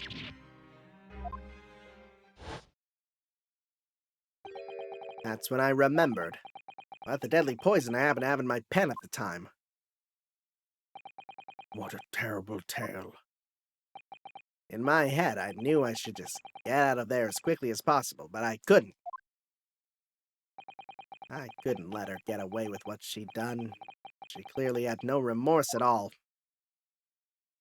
I suppose it was my journal spirit, getting all fired up. Yeah. I do understand him being like, she just got off scot-free because of political BS. Gotta take matters into your own hands. I understand. Honestly, one of the more, funny enough, actually one of the more sympathetic villains. Like, actually one where I'm like, no, I kind of see where he's coming from. I'd like to ask you something. Yes. You often talk about justice. But surely as a journalist, you could have used other means to deliver the justice you sought. There's no justice in the press. Sorry? After that trial 9 months ago, I kept digging and digging to find out what happened in that courtroom. And finally I discovered the truth. It was a cover-up. That's what it was. Oh? A cover-up? What do you mean? I would remind you of your position, witness. Be careful of what you say. Oh, come on. Doesn't it strike you as strange? We're suddenly not allowed to convict a foreign national. Consular jurisdiction should have never come into it. Yet that puffed-up Englishwoman was going to sail away into the sunset a free woman. The only possible explanation is that behind the scenes, some deal had gone down between Britain and Japan. What sort of deal? I'd done my research, dug up all the dirt, and it was all ready to be published. But you know what happened? The editor just tore the article up. Came under pressure from the government, you mean? If our government is going to let criminals walk free, if they're going to crush the free press, then what choice do I have but to see that justice is done myself? Yeah, I'm gonna be real. Bro's raising some decent points. Not all. I'm not saying I would do what he does, but like, he's kind of actually on the side of justice, going about it hella wrong, but like, actually he's kind of pursuing what should be pursued by a journalist in some ways. Just not, yeah, obviously the stabbing. Don't do that. There's better ways to do that, but let's not forget, Menimemo-san, that you committed murder yourself, and you tried to lay the blame at the defendant's door. I'm sorry, but you're no better than Giselle Brett. What? The truth is, you have no right to talk about justice at all. I suppose.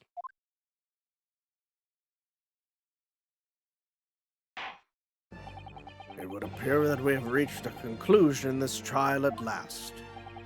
Counsel for the defense, Ryutaro Naruhodo. Oh, yes. Sorry, Your Excellency. Just musing in a Manly way here. Almost unbelievable this is your first experience at the Supreme Court. It was an excellent performance. In truth, it very much reminded me of your cousin's exploits. Oh, Naruhodo. Ryunosuke, you mean? The way he handled the trial 9 months ago and the way you handled this one gives me hope that we are genuinely entering a new era of justice in this land. That's very flattering, Your Excellency. Hearing the defense you put forward today made me feel most keenly. The future of our justice system will be forged by you and your contemporaries, and the many, many children you will have. Thank you. So, Prosecutor Ouchie, you have any final thoughts?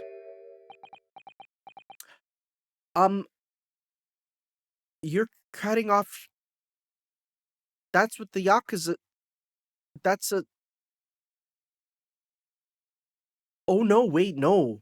At this time, that's not for cutting fingers. Bro's about to commit seppuku. Cool. Let's see. You already have kids by this point. Let's go. Prosecutor Ouchie. I, Takatsuchi of the Ouchi clan, have been bested by a callow youth not once now, but twice. If there was any shred of my former self left, it has withered and died here today.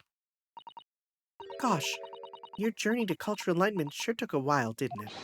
Silence! Rather than living on in shame, Good! I will end it all now with this blade. How did he get it into court? For that is the true path to Ouchiism! Ouchieism. One hopes that's the only way in which he'll be modeling himself after the witness.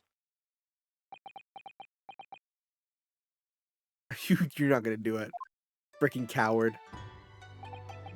Sprig of my top knot, the time is right for farewell. Hope is lost forever. Takatsuchi. Wait. Sprig of my top knot. 5. The time is right for farewell. 7. Hope is lost forever. 5. Yep.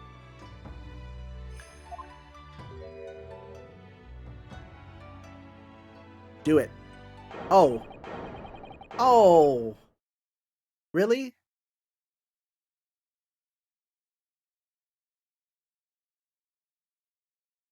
I'm gonna be real, bud. It's an upgrade. It's an upgrade. The horn did you nothing. Praying for the hair? What? Wait, I thought we said no religious stuff. Everyone's praying for his hair. Hosanaga's here. We forgot about him.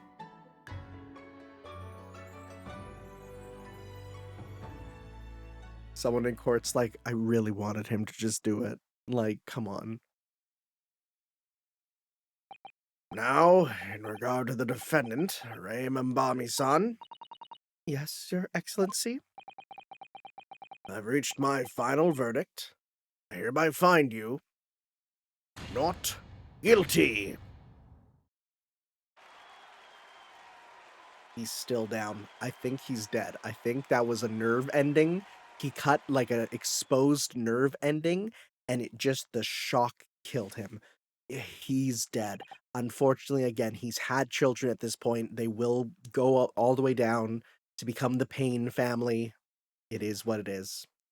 Court is adjourned. Hooray! We did it. You know what? It was hella easy, but I still think it was a good trial.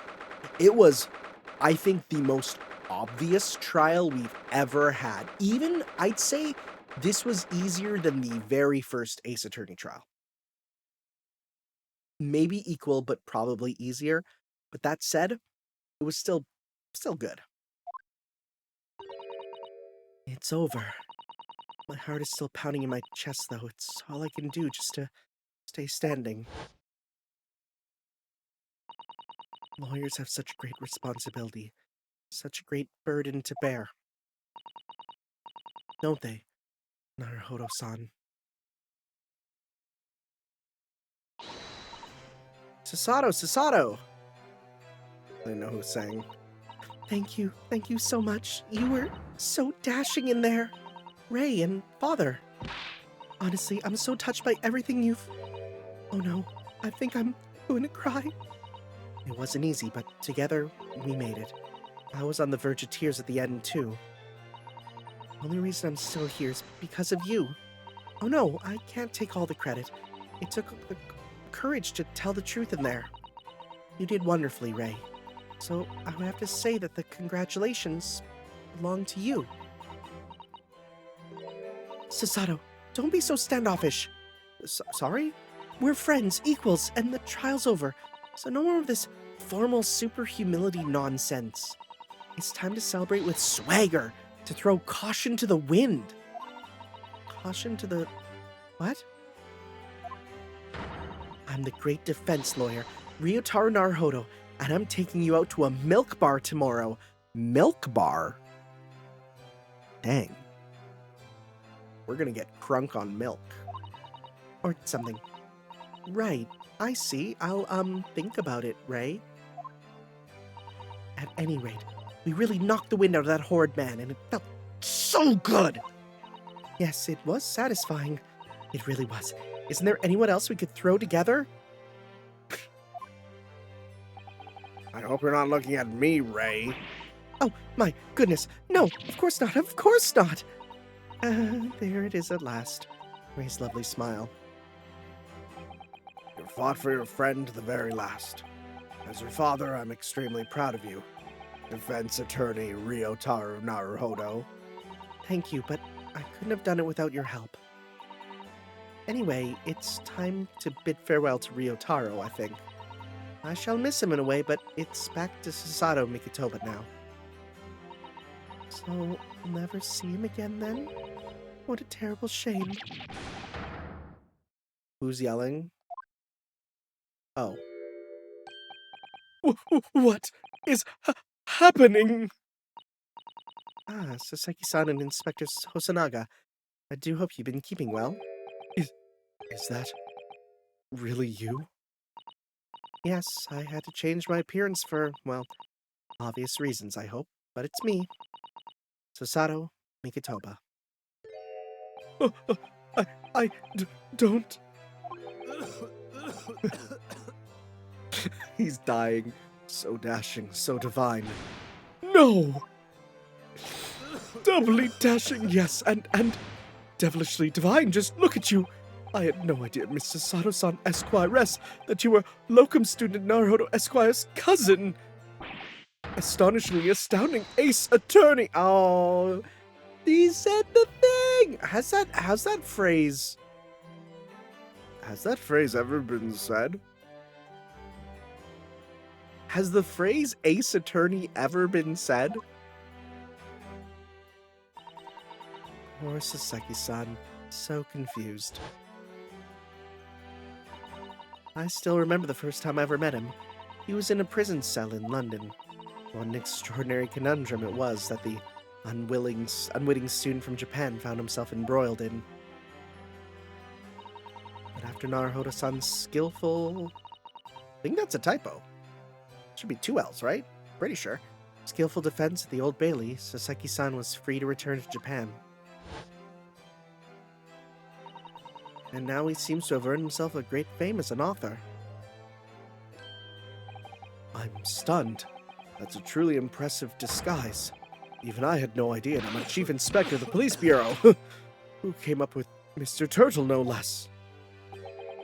I'm not sure you should be admitting to that, Inspector. Amazing. You're a woman of many faces, I see. Just 2, really, and this was a once-in-a-lifetime event, I hope. Oh, I'm not a patch on you, though, Inspector. Well, I am a professional, of course. I do worry about Inspector Hosonaga sometimes. I really do. 9 months ago, when he appeared at the Supreme Court to testify, he was undercover, disguised as the head waiter of the restaurant. And then on the steamship to Great Britain, of course, disguised as a sailor to keep us safe on the journey. Though that didn't help you, did it, Kazuma-sama? From my perspective, I have to admit that I have mixed feelings about all this. I mean, now the truth has been lost forever. What do you mean? I'm talking about the murder that the Englishwoman committed at the end of last year. Ah, yes. It was an English doctor she killed, as I understand it. Dr. John H. Wilson, yes. The man I invited to Japan personally. mystery is, why did she kill him? Now that the culprit herself is dead, we'll probably never know the answer. On the voyage to Great Britain, we had a most unexpected encounter with Mr. Herlock Sholmes, the great detective, I mean. Yes, I do remember Mr. Sholmes well, of course. Ah, my arch-nemesis. How lightly you utter his name. Well, according to the stories published about him in The Adventures of Herlock Sholmes, the detective once had a partner who helped him solve crimes, a best friend. And that man was an exceptional doctor of medicine by the name of John H. Wilson. What? Dr. Wilson? I just can't believe that it's a coincidence. Yes, probably not. I think that the English doctor of medicine killed here in Japan 9 months ago must have been the friend and partner of Mr. Sholmes. Oh, partner in red? We're talking like, oh, okay, we're going like BBC Sherlock, okay. Now the question is, will Moriarty be in this game? And if that's really true, then the poor girl won't ever see her beloved father again.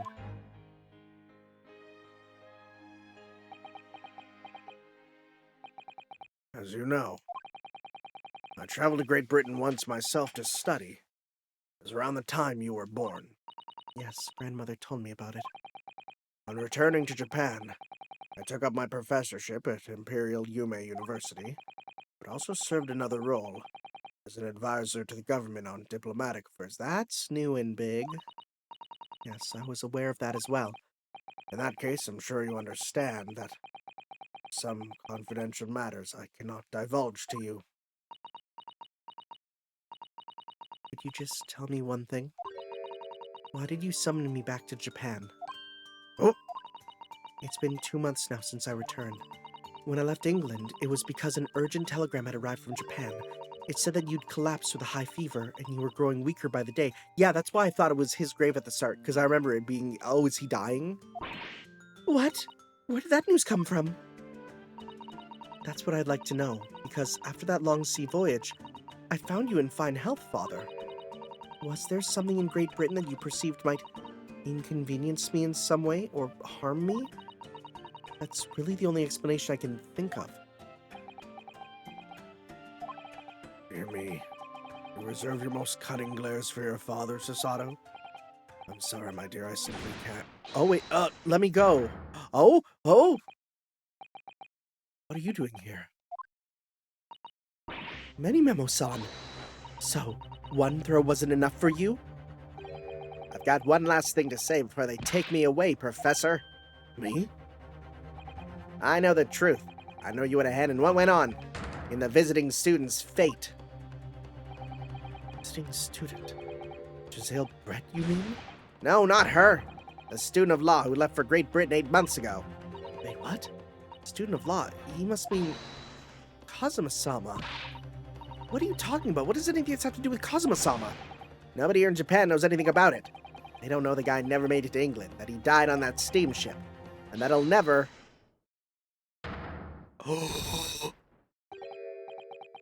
Holy shit. Okay. Best judge? Best judge. Well, I didn't expect to find him in here. What were you officers playing at? I'm sorry. Did the judge just like, I don't even imagine the judge moving. Like, he just, like, did a raging demon, essentially. Like, he just leg up towards him. Terribly sorry, Your Excellency. These guys have different voices every time. I was coming to tell you that the rickshaws arrived, Eugen. It's a good job I came by. Is that his... What is his first name? How come I can't even check? It must be, yeah. Yes, thank you for dealing with him, and I'll be there shortly. Oh, Your Excellency. The trial's over. I'm not Your Excellency anymore. Merely your father's friend. Oh! Merely your father's friend. Seishiro Jigoku. Your last name means hell? Your name means something white hell. Sick? And may I say that since I saw you, Okay, so he knew. may I say that since I saw you last, you seem to have taken on a more dashing appearance. Masato? Did you know all along from the start of the trial? A judge sees everything, Sasato. We have the same voice because we're friends. I couldn't let you take the risk. If Seishiro here hadn't known and then he'd recognized you. Oh, I had a word in his ear beforehand, as an old friend. So, Seishiro, shall we? Yes. Having ruled in that case, we now have various diplomatic issues to address. Before you go, Father. Sorry, my dear. We shall have to return to our earlier conversation. He's gonna die. He's gonna die now. He's gonna die now. That's a death flag. We shall have to return to our earlier conversation at a later date. But well done again, both of you. You did admirably. It's gonna end with little did I know that'd be the last time I saw my father. It's gonna be. I'm calling it now. Thank you very much. What did you think of my Seishiro sling, eh? It's been a while since I sent a man flying like that. Oh, he has such kind eyes when he's out of there, too. Whatever could Father be hiding from me? About Giselle Brett, about Dr. Wilson, and now it seems, according to the reporter, about Kazuma-sama. I'm gonna have to bring this up with Father sometime, when nobody else is around. Hello. Judicial Assistant Mikitoba-san Esquires. Could I have a word? Oh, yes, of course, Soseki-san. What is it? I think perhaps it could be fate that we're meeting again like this now. You see, there's something I need to tell you. Oh, I believe that it may be related to the reason why your father summoned you back from England. yes, I have to hear. Please, Soseki-san, tell me at once. I will. As you know, my time in England was terrible. Cursed, I have no doubt. Such awful things I was embroiled in. Thank goodness locum student Naruhodo-san Esquire stepped in. After he secured my freedom, I couldn't wait to get on a ship back here to my homeland. Having arrived in Japan, I submitted a report about my experiences to the Ministry of Foreign Affairs. The next thing I knew, I had a visitor. It was your father, Professor Mikitoba. He wanted to ask me all sorts of things about my report. My father? He seemed to be especially taken with a particular part of the report. Anyway, he left eventually, having thoroughly quizzed me. But it was the very next day that he sent the telegram to you asking you to return to Japan. What was it then? The particular part my father was interested in? I don't really know exactly. But do you remember them? Those two terrible cases I was caught up in? Of course, I could never forget. Your father seemed to concern himself mainly with the second case. Second one? You mean the one Mr. Sholmes forbade any of us to talk about in public? I was gonna say, which is this one? Is this one that we haven't done yet? Is this one that's secret? Let's see. Which is the only case involving you that... Which is why the only case involving you that any member of the public is aware of is the first. Unless we're... Was he in... Was he in the last trial? I actually don't remember. And I just watched the... You know what? I'm gonna go to... No, I'm not. I'm worried about spoilers. No, it's fine.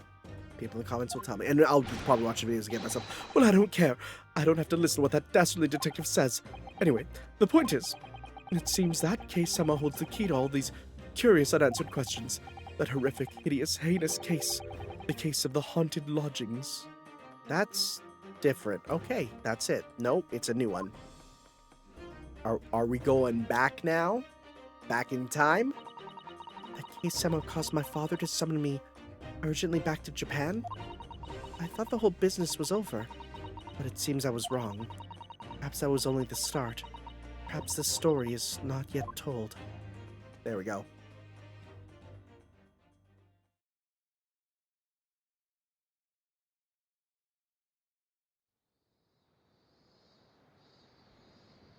So, the mystery of that English woman's death is solved, thank goodness. And having stood in the Supreme Court now, I think I can comprehend a little better. How you must be feeling as you fight for people's freedom in a foreign land, Naruhodo-san.